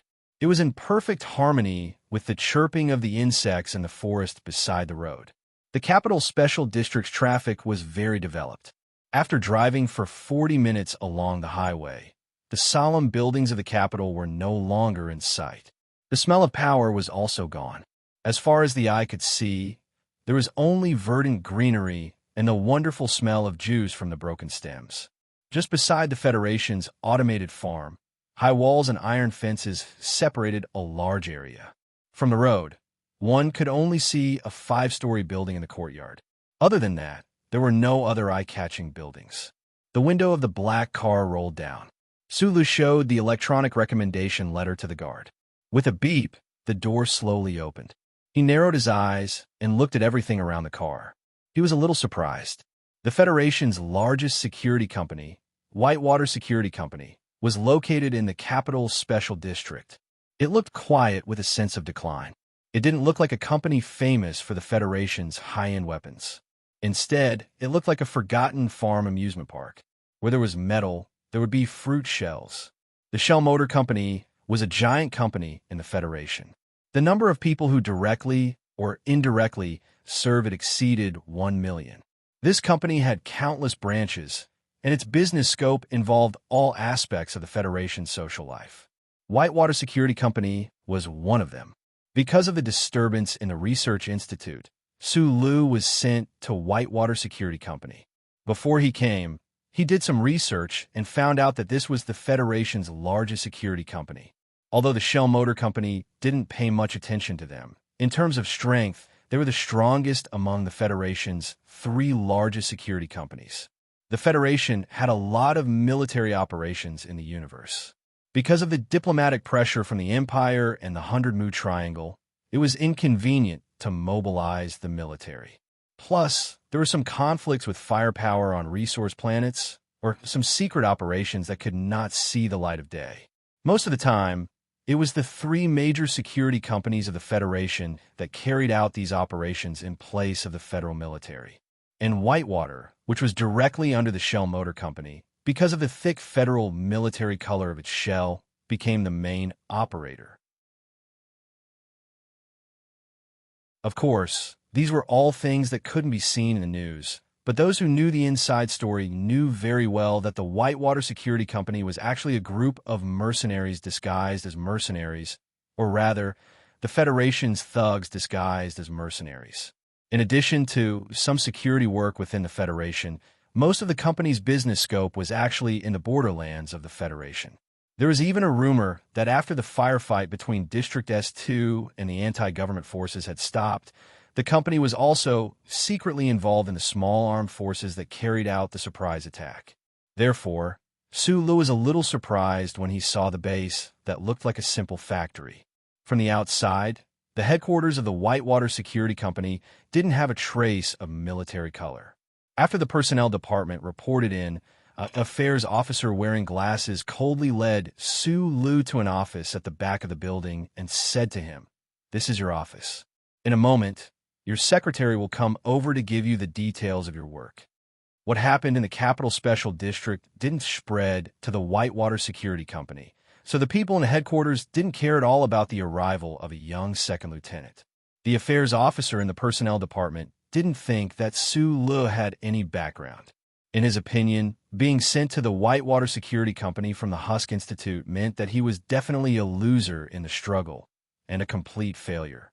However, the Shell Motor Company's first-order department, after all, while the Whitewater Security Company was only a third-order department.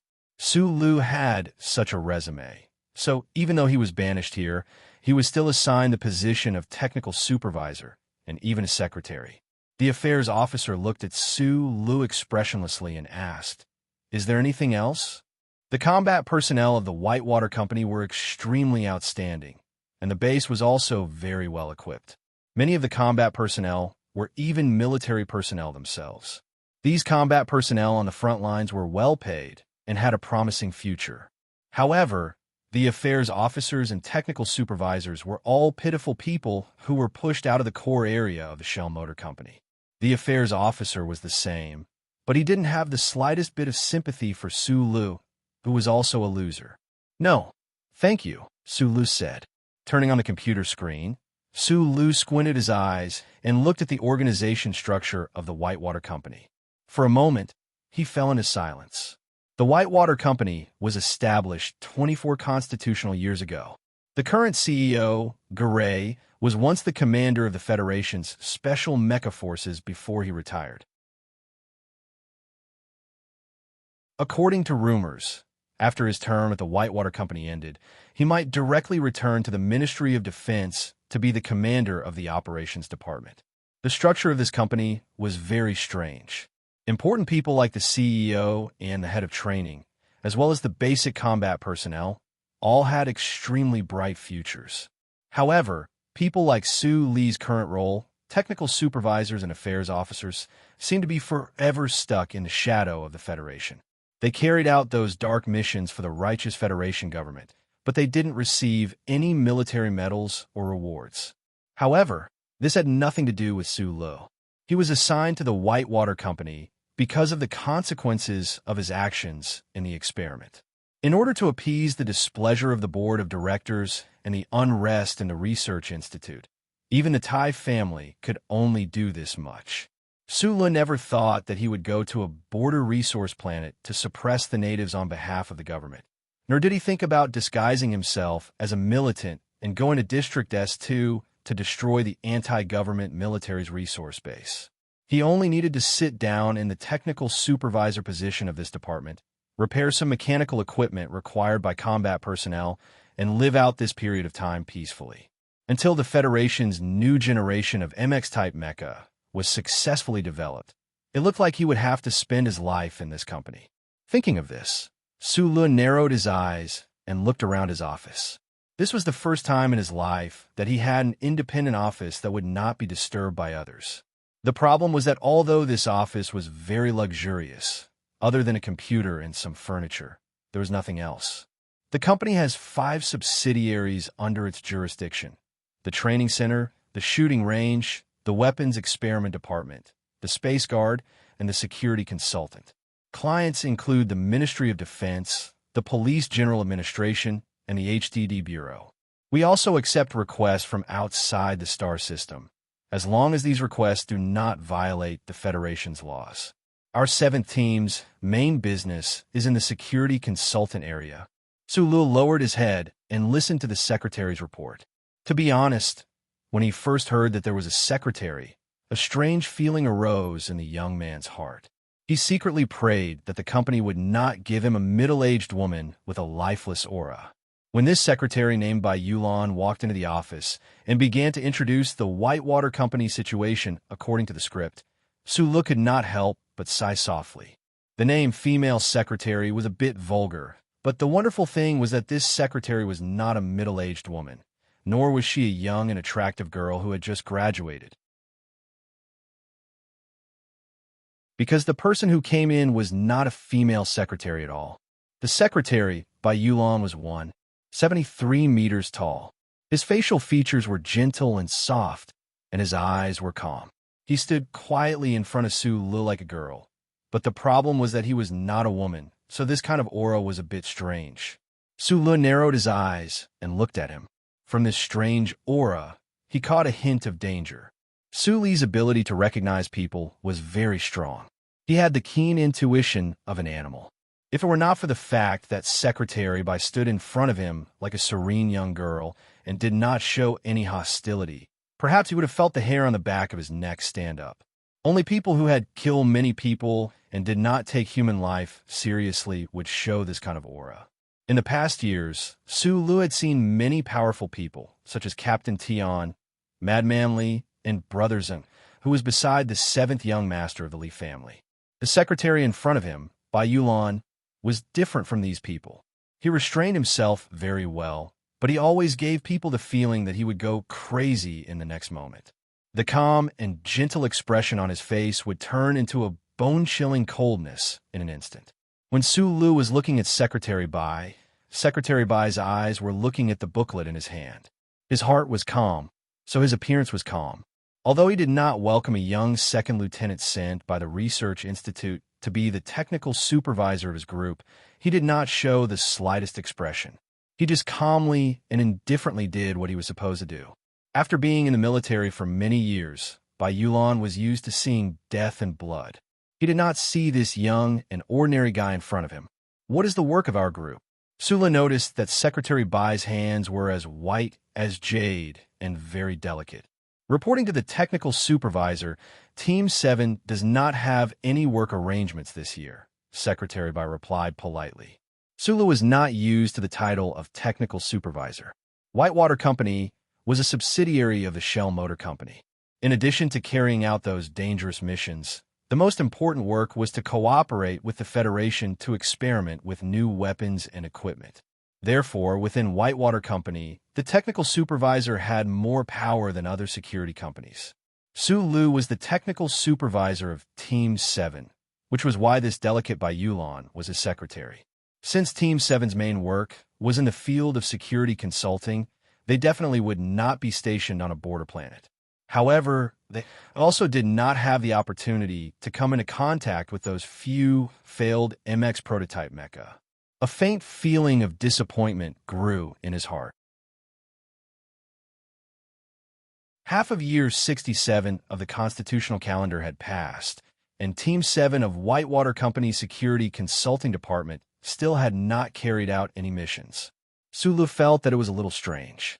Although the Federation had always maintained good law and order, the rich and powerful had always attached great importance to their own security.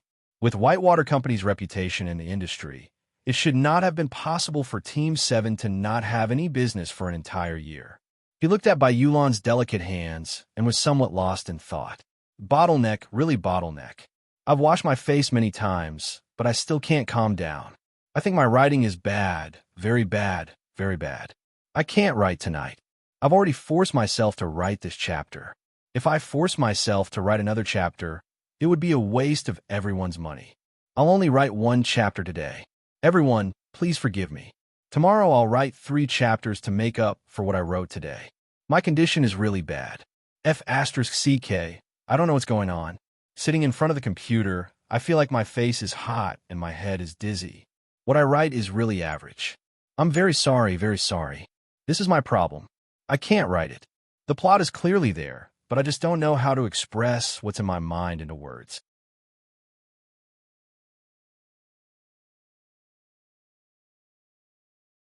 Chapter 202. There were many apartment buildings on the 13th Avenue of the Capital Special District. Outside the gate of the high-end apartments, which were shrouded in orange lights, taxis stopped and left. Ladies holding flowers walked in and out of the apartments with lonely expressions. Along the streets, middle-aged men could be seen hurriedly walking with newspapers rolled up in their hands, and old women could be seen staggering as they were led by several big dogs. Wild cats, attracted by the smell of hot vegetable oil bread, were crouching under the iron railings next to the apartments, looking pitifully at each other. This was a city full of the smell of power. The rental of the apartments on the 13th Avenue was extremely high. Most of the residents were government workers in the Federation or executives of large companies.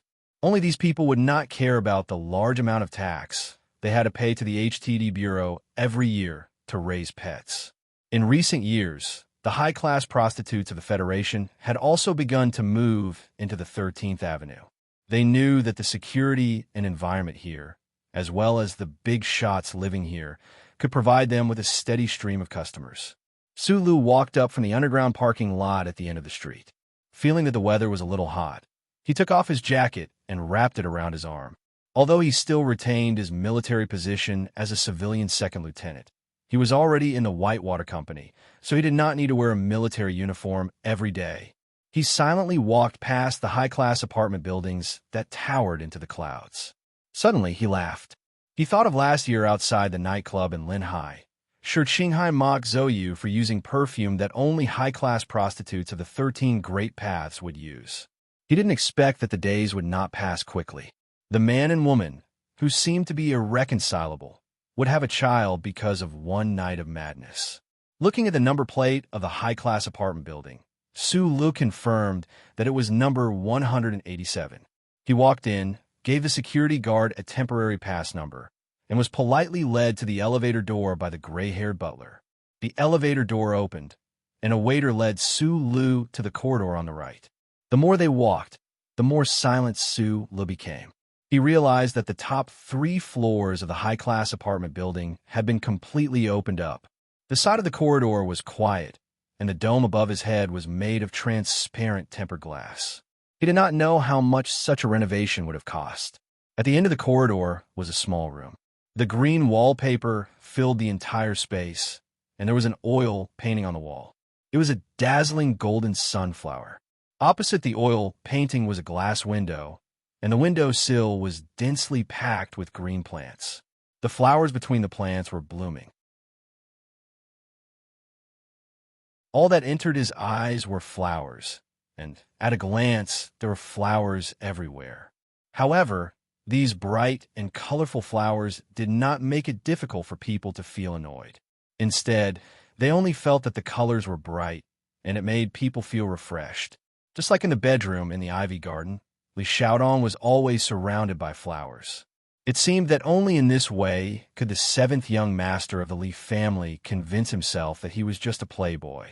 The first thing Su Lu saw was not Li Xiaodong, who stood like a plum blossom, but the silent middle-aged bodyguard behind Li Xiaodong, Brother Zeng. Brother Zhang was standing behind Li Xiaodong's chair with his hands behind his back. He looked like a gun tightly bound with countless layers of coarse cloth. The cold light was restrained, and the murderous intent was not released.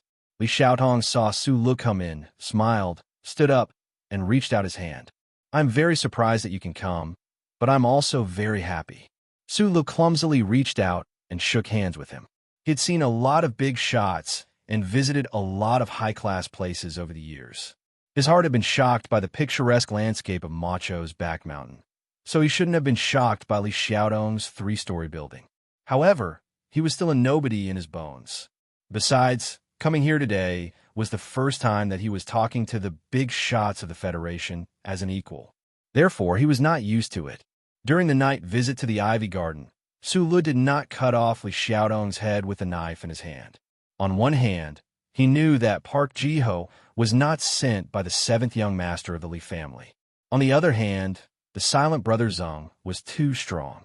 After that night's conversation, Li Xiaodong helped him hide the news of Park Jiho's death for a while. Although he did not do much, he still helped Su Lu. This morning, on the road in the suburbs, Su Lu received a call from this person. He had been thinking for a whole day before he decided to come to the banquet, but he did not understand why the other party wanted to meet him. Logically speaking, everyone thought that he had lost the fight for the laboratory data, so he should not have any value that could be used.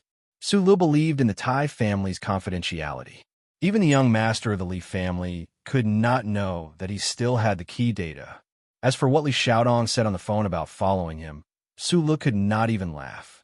The richest family in the 7 families of the Federation was the Li family. According to Zhou Yu, although Li Xiaodong was ranked 7th in this generation, he was actually the second-in-line successor. Why would such a person follow him? This was too ridiculous to be a joke. In fact, after Su Lu walked into the room, the 7th young master of the Li family seemed to have forgotten what he said on the phone. He just gently chatted with him and introduced the oil painting of flowers and trees in the room. Lin Banshan once said that the old men in the Federation are already rotten.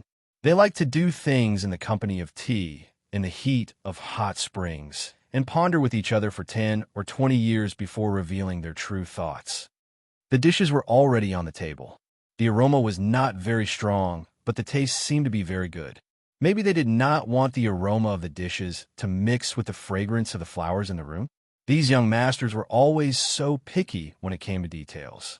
Su Lu drank a mouthful of water and listened to Li Xiaodong with narrowed eyes. He had heard the name Lin Banshan many times. He only knew that this person was different from the rest of the Lin family. The Lin Yuan that Su Lu had been to twice was his property. What made him feel a little strange was that when Li Xiaodong and Zhou Yu mentioned Lin Banshan's name, they would show a certain degree of respect and a little strange emotion. My eldest brother has no one in his eyes, only Lin Banshan. Li Xiaodong cut the vegetables on his plate.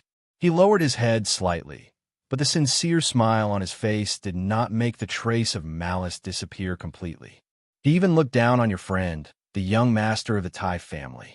Although I have always thought that my eldest brother has a good appearance, I have to admit that he is vigilant and respectful towards Lin Banshan. I am the same.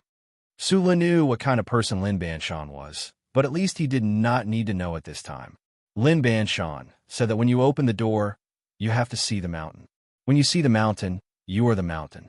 You can stand still and let wind blow from all directions. Li Xiaodong put down his knife and fork, looked at Su Lu across the table, and said, "So, I will get straight to the point. I don't care what problems there are between the family, you, and the lady behind you. I want to establish some kind of personal friendship with you. This is why I asked you to come here today." That night in the Ivy Garden, Li Xiaodong had expressed a similar intention to Su Lu, but there was no time to say it more thoroughly. Hearing this, Su Lu was startled. He looked down at the ordinary jacket on the chair beside him and could not understand the other's meaning. That night, Li Xiaodong had asked Su Lu to introduce him to Tai Ziwan at a suitable time, but Su Lu believed that just this little bit of benefit was not enough for the other to formally meet him. I think you should know that the data from a laboratory has already reached the Federal Academy of Science. Even if you want to ruin the plans of the young master of the Li family, I am of no use. Sulu replied, his eyes narrowing slightly. Until today, he felt like he was on the terrace of Macho's back mountain. He was really not used to this kind of atmosphere. Since the other party was willing to get straight to the point, he had no reason to hesitate. If it was said that Great Secretary Shun was willing to work with Sulu because of his relationship with Tai Ziyuan, and because he knew very well that Sulu held in his hands metadata that could affect the presidential election, then what about Li Xiaotong? Sulu did not think that a small character like himself had any right to win the other's personal friendship. This is indeed a very regrettable matter. That elder brother of mine was persuaded by that old fox, Senator Macklin, and burrowed headlong into the presidential election. He thinks that this is a very delicious cake, but in my opinion, he is not doing his job properly. Li Xiaotong smiled, but the sinister look between his brows was still thick. But that night, I told you that I don't care at all about the presidential election. No matter how the president of the Federation changes, the 7 major families are still the same 7 major families. This is something that history has long since proven. But I'm still the type of person that your family doesn't like, said Sulu. As long as I like it. Li Xiaodong sipped the champagne in his glass and said slowly, our Li family has always been doing business. That elder brother of mine has been doing well these past few years, and the old men in the family all like him very much. They actually allowed him to cross the line. But they don't know that the deeper you cross the line, the greater the risk. I don't want to do that. Doing business is for the sake of making money. Why bother with those things? Sulu felt that Li Xiaodong was about to get to the point. I am not Li Xiaozhu. I'm a businessman, and I only do what a businessman should do. Li Xiaodong stared into his eyes and said, I want to invest in you. I don't know what potential value I have that is worth the investment of the 7th young master of the Li family. You underestimate yourself. Li Xiaotong looked at him quietly and said, without data, you still have this person who can easily break through the defense of the Ivy Garden and the 3 layers of scanning of the Research Institute. I can't let such an unfathomable guy go so easily. Of course, I definitely won't invest in you as an assassin. Brother Zeng still stood calmly and silently behind Li Xiaotong. Just from this, Sulu knew that Li Xiaodong was not an ordinary person. The powerful bodyguard that the family had sent to his side was unexpectedly not guarded against. This showed that this person's ability was extraordinary. Perhaps this is a gamble, but I'm willing to take it. Li Xiaotong continued. I think even Lady Tai is willing to meet him in person. If I bet on him, even if I lose, I won't lose too much. Sulu was slightly startled. He didn't expect that what gave Li Xiaodong confidence was the meeting at the back mountain of Macho the day before. With an elder leading the way, if I don't know how to follow him to get a bowl of soup to eat, then I don't deserve to be a businessman. Of course, there's a risk in investing, but it is precisely this kind of risk that brings benefits. You don't know that Lady Tai rarely sees people, but I am willing to bet on you not only because of this, but also because of what you have shown in this matter. Li Xiaodong suddenly laughed. The Federation is a place with rules. Whether it is the old men in my family, the lady of the Tai family, or even Commander Zhong in the West Woods, they all have to follow certain rules to do things, but you are different. Li Xiaodong narrowed his eyes and stared at his face with great seriousness. He said, there is something about you that doesn't stick to one pattern. Those unreasonable axes of yours actually made my elder brother and those hypocrites at the Academy of Science look so pathetic. In this world where rules must be followed, you don't follow the rules. This is why you're destined to either die an extremely miserable death in the future, or you will fight for a completely different future. The last person in this circle who didn't follow the rules like this was Lin Banshan. No matter how arrogant that little madman of the Li family is, there is still the old man who can firmly suppress him. Other than Lin Banshan and you, I can't see anyone else in this circle who can't find something above their heads that can suppress you. I also have to follow the rules, so even though I know that Park Ji-ho jumped into the arms of my big brother, I can't do anything about it. He also saw this point, so he was so presumptuous. Speaking of which, I have to thank you for helping me kill him. Li Xiaodong's tone became indifferent. But the problem now is that if I also follow the rules, this family will never be mine. So I have to invest in a person who doesn't follow the rules at all. A few days ago, I didn't make up my mind. Li Xiaodong's cold and stubborn face, like a plum blossom, showed a trace of sad expression.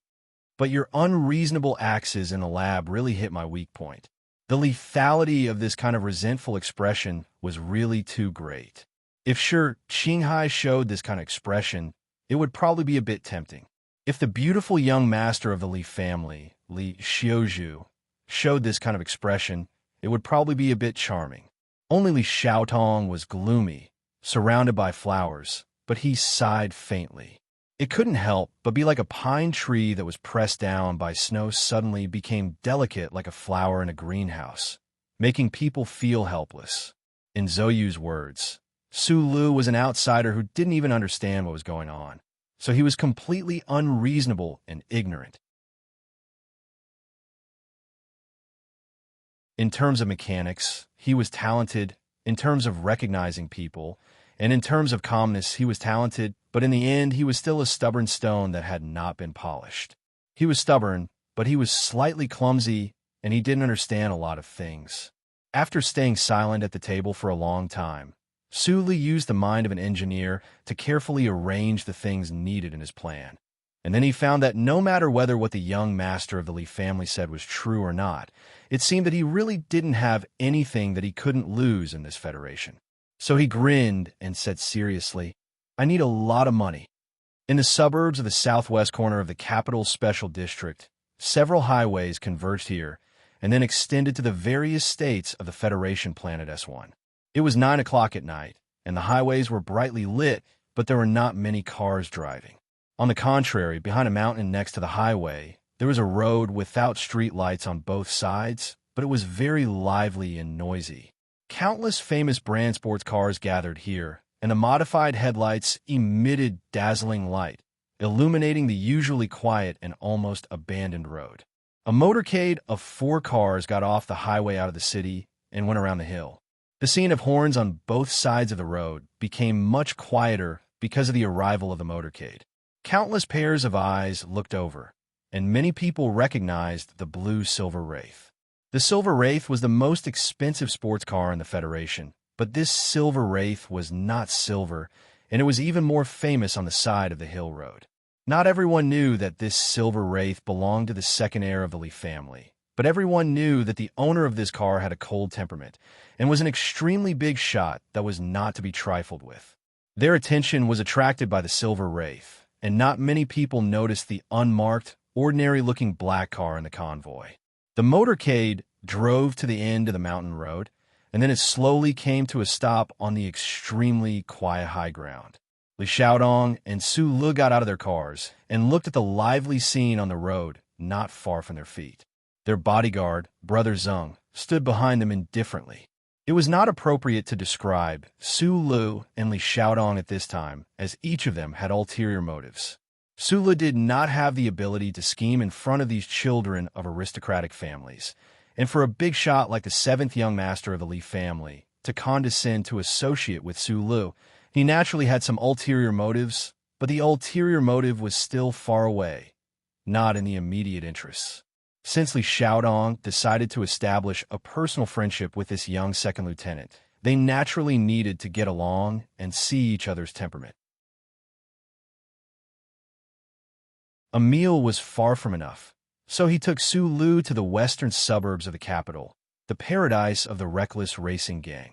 "I know that your girlfriend has been dead for half a year." Li Xiaotong glanced at Su Lu next to him and said calmly, "I have a lot of properties in the 13 great roads, and those high-class prostitutes have to give in to me. But you are not willing to accept, so I have to take you here to see." Su Lu was silent. He did not know if Li Xiaotong had any deep meaning when he mentioned Zhang Xiaoming's death. He had never forgotten the life and death separation hidden behind the political dark of the Federation. He had forcibly seized the data left by Professor Shun. At this time, he stood with the 7th young master of the Li family. On one hand, he wanted to fight for the honor that Professor Shun deserved, and on the other hand, he wanted to make arrangements for his own plan. What was strange was that although the Li family's seventh young master was so rich that he could kill people, he didn't have too many displeasing behaviors. Sulu gradually understood the so-called aristocratic family's younger generation. The richer and more powerful they were, the more low-key they would be. However, what made him feel a little strange was that Li Xiaodong, who was gloomy and indifferent, was extremely careful with his tone of voice when talking to him. In this regard, Li Xiaodong was even better than Tai Ziyuan. He did not reveal a trace of a natural sense of superiority. This was something that should be hidden in the bones of the children of the aristocratic families, but Li Xiaodong was able to hide it so well. Su Lu thought silently.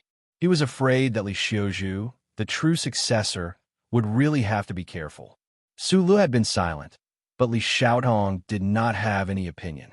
He pointed to the sports cars on the road and said with a smile, "When I first met you at the entrance of Qingshan Park, I knew that you didn't like the way the rich people race cars. They don't care about human lives. But it's different here. This was originally the Shoujing Expressway. Later, a new road was built, and the old road was abandoned. There have always been very few cars and pedestrians passing by here. Moreover, the guys who race cars are all professionals, so they are very safe. I'm not interested in racing." Su Lu shook his head. "Is that so? That day on the number 2 expressway, you chased me and Zhou until we were in a bit of a mess." Li Xiaotong smiled and said, "Of course, you are now used to driving the Crown Prince's special car. Looking at these so-called brand-name sports cars, it's natural that you don't like them." Su Lu shook his head again. He noticed that there was a temporary makeshift house on the side of the road. There was a faint blue light from a computer screen in the makeshift house. After thinking for a while, he guessed what was going on there. He said with a hint of surprise, "Gambling is so professional." Don't underestimate the gambling here. 12 years ago, Lin Banshan started his business here. Li Xiaodong's expression calmed down. When he mentioned that person's name, he couldn't help but have a trace of fascination. He said slowly, "Back then, the Lin family was like our Li family now. Several of their children were very outstanding. In order to compete for the recognition of the previous generation, they were very busy. Lin Banshan was the youngest in their generation, but he was also the most promising one." He suddenly shook his head and exclaimed, "As a result, on my 18th birthday, Lin Banshan sneered in front of all the guests and family elders in the courtyard and said, 'I'm too lazy to accept this kind of family business.' After saying this, he ate a piece of cake, kowtowed to his parents 3 times, and left the Lin family without looking back." Hearing this story, Su Lu couldn't help but narrow his eyes. Lin Banshan was proud, but not stupid.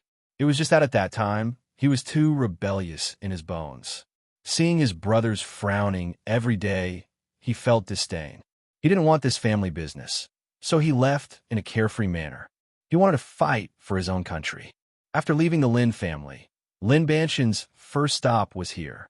At that time, the capital new expressway had just opened. He opened a casino here, gambling on racing. In less than half a year, he made his first pot of gold. Then, he used the money to buy the hostel-like restaurant in HDD Bureau, which is now Lin Yuan. Lin Yuan. Su Lu knew that Lin Yuan was Lin Banshan's business, but he didn't expect that many years ago, Lin Banshan, who had vaguely become a legend, could actually buy that piece of land with the income from illegal racing. So, don't underestimate the income here. Li Xiaotong said calmly, "We are all children of aristocratic families, and we all know how rich the family business is." Lin Banshan said he didn't want it and left in a carefree and arrogant manner. "I grew up with a golden spoon in my mouth, but I don't have his courage. I feel ashamed just thinking about it." The 7 families of the Federation were not ordinary families, and they were not ordinary businesses.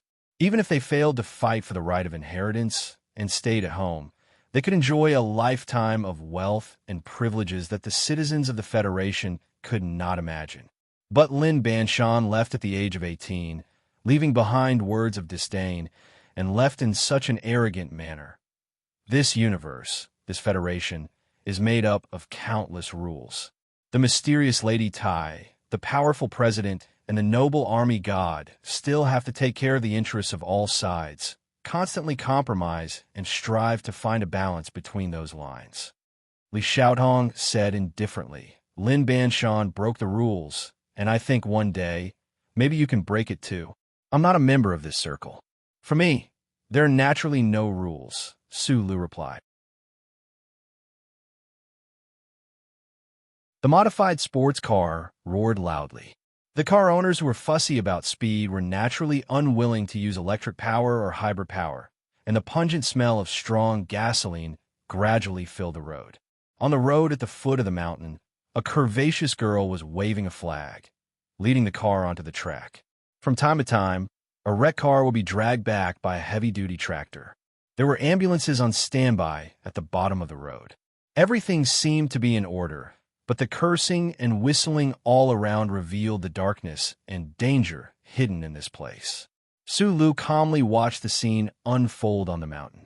He did not pay attention to the winning or losing of these sports cars, but he was thinking about the person called Lin Banshan and the reason why the seventh young master of the Li family brought him here.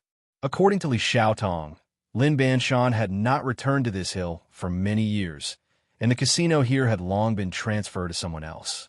But the rules set by this person 12 years ago were still there, and no one dared to make any changes, and no one dared to violate these rules. He had not returned for many years, but his influence was still so strong. It had to be said that the traitor of the Lin family was a very bad person. Do you want to play a little bet? Li Xiaotong looked at the silent Su Lu and felt more and more that his investment was very good. He had never seen a young man who could be so calm in a place like this where hormones were at their peak. If the Federation was full of people like Su Lu, then no matter how arrogant Lin Banshan was, he would not have been able to make much money. If I had money, I would not ask you for money, Su Lu said with a smile, but his eyes narrowed. He found that in the waiting sports car on the road below, there was a figure that he felt was familiar. Investment is one thing. The room we ate in today, just the decoration and the few broken paintings, cost me more than 4 million. The money you will naturally be transferred to your account tomorrow. It will be transferred to the account you set up for me, Su Lu corrected. Li Xiaotong smiled slightly, and the hem of his black coat swayed slowly in the night wind. He said, in addition to investment, it is also okay for friends to exchange what they need. You are not in a convenient situation, so I can lend you some money to make a small bet. It is not a bad idea. I don't borrow money. If I borrow money and return it, I will owe you a favor. Like you said, this is not the same as investment. Damn you. Li Xiaotong did not know if it was because he was used to acting gloomy in front of his brother and family elders. Even if he was angry and laughing at this time, there was still a sense of gloominess. He laughed and scolded. Can you take it as a gift? Why do I have to bet? Su Lu looked at him curiously.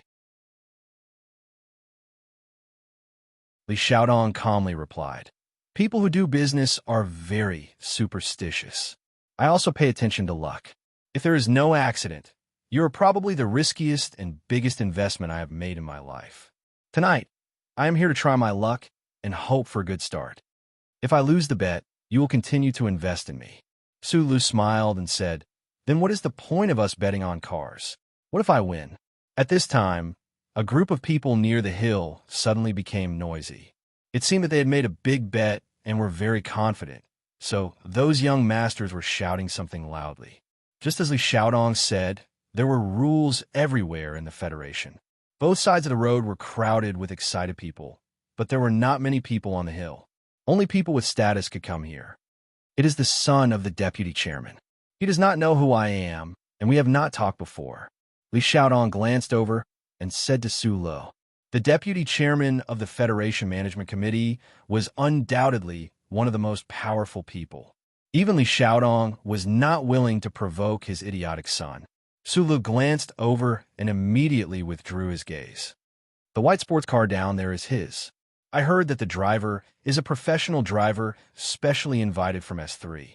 The bonus one is not that much because the odds are so low. After all, this is an off-road race. No one dares to hope to win against a professional driver. Li Xiaotong pointed at the few cars on the road and said, this kind of game is actually very unruly, but no one is willing to care about him, so they can only lower the odds. Look at the cars next to that one. They are not famous in the circle. Obviously, the owner is giving face to the deputy chairman's son and letting him have a good time. All these years, under the suppression of his dazzling elder brother, the seventh young master of the Leaf family had been pretending to be a ruthless playboy, playing with beautiful women on various planets of the Federation. He was very clear about these matters. "Lend me $1,000,000.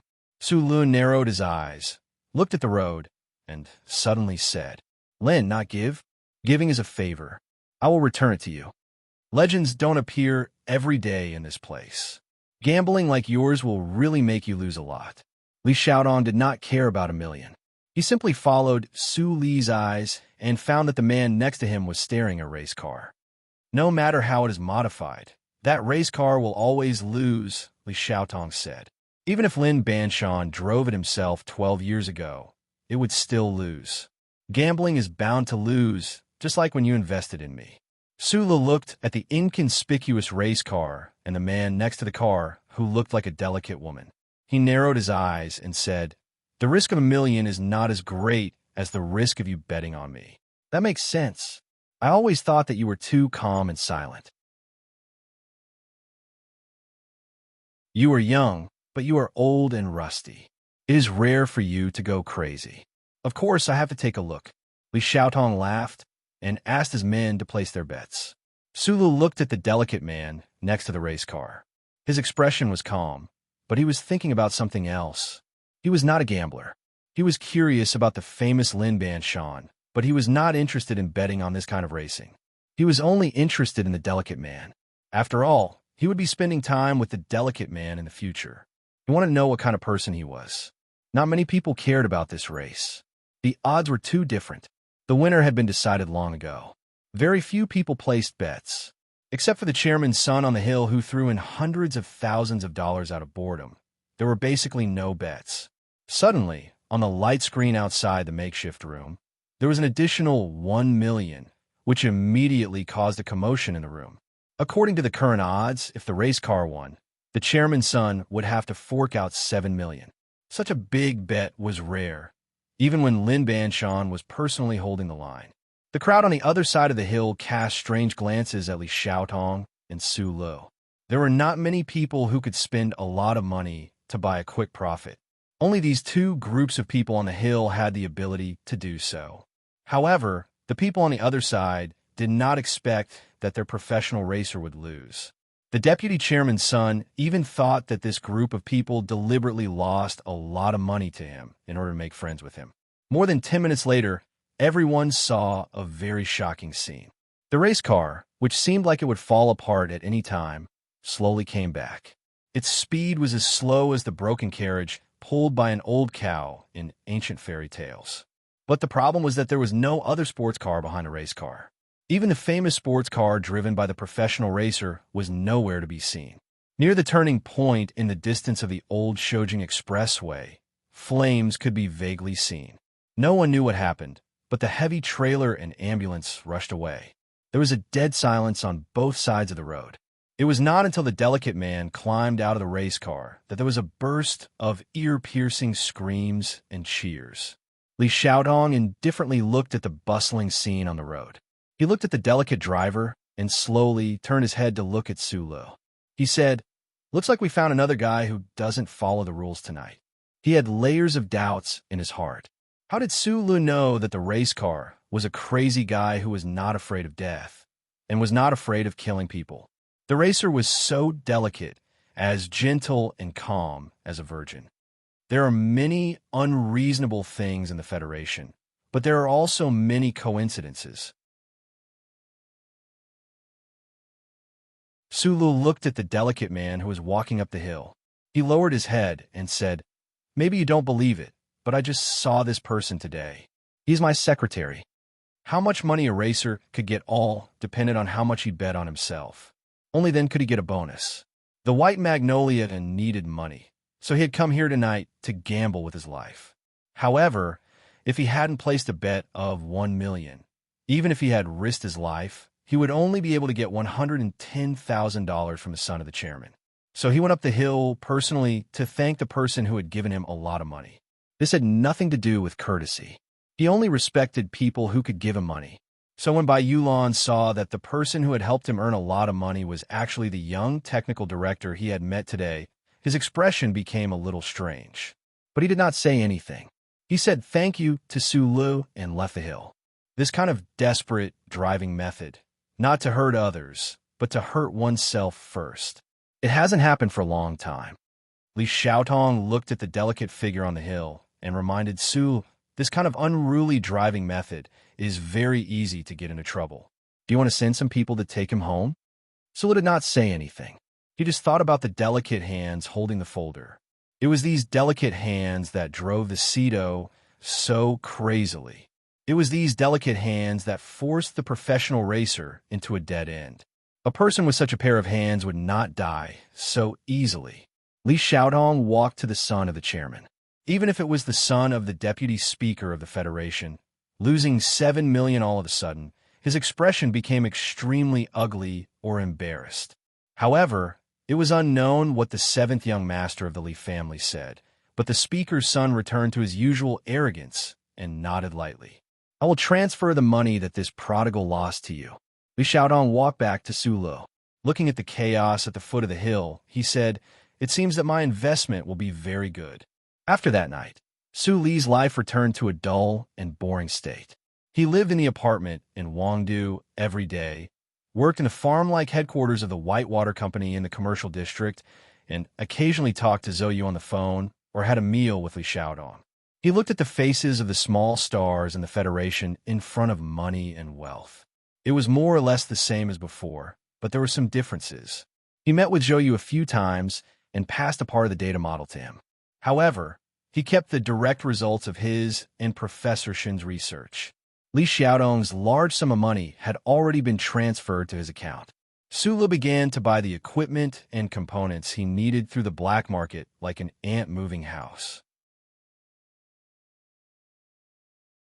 Su Lu didn't know how the Federal Academy of Sciences project was progressing. He also didn't know what influence Secretary Shan had on the Nutshell Engineering Department. He didn't even know the details of the engineering department's research on the new generation of the Federation's mecha. But he asked the other party to give him data feedback. The resources that needed to be prepared were prepared.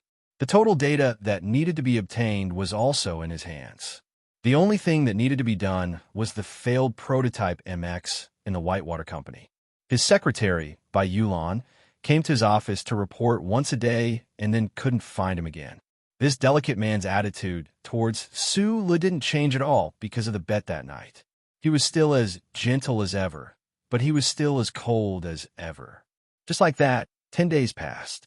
Su Lu felt extremely tired. At this moment, he couldn't help but think of Shi Qinghai.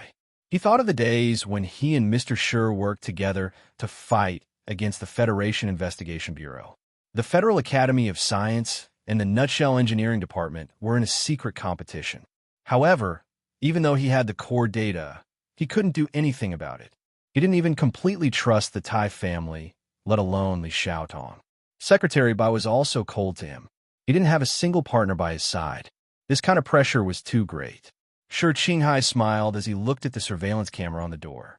His hands were behind his back, holding the Taiping axe that he had picked up in the corridor earlier. Then he swung the axe down.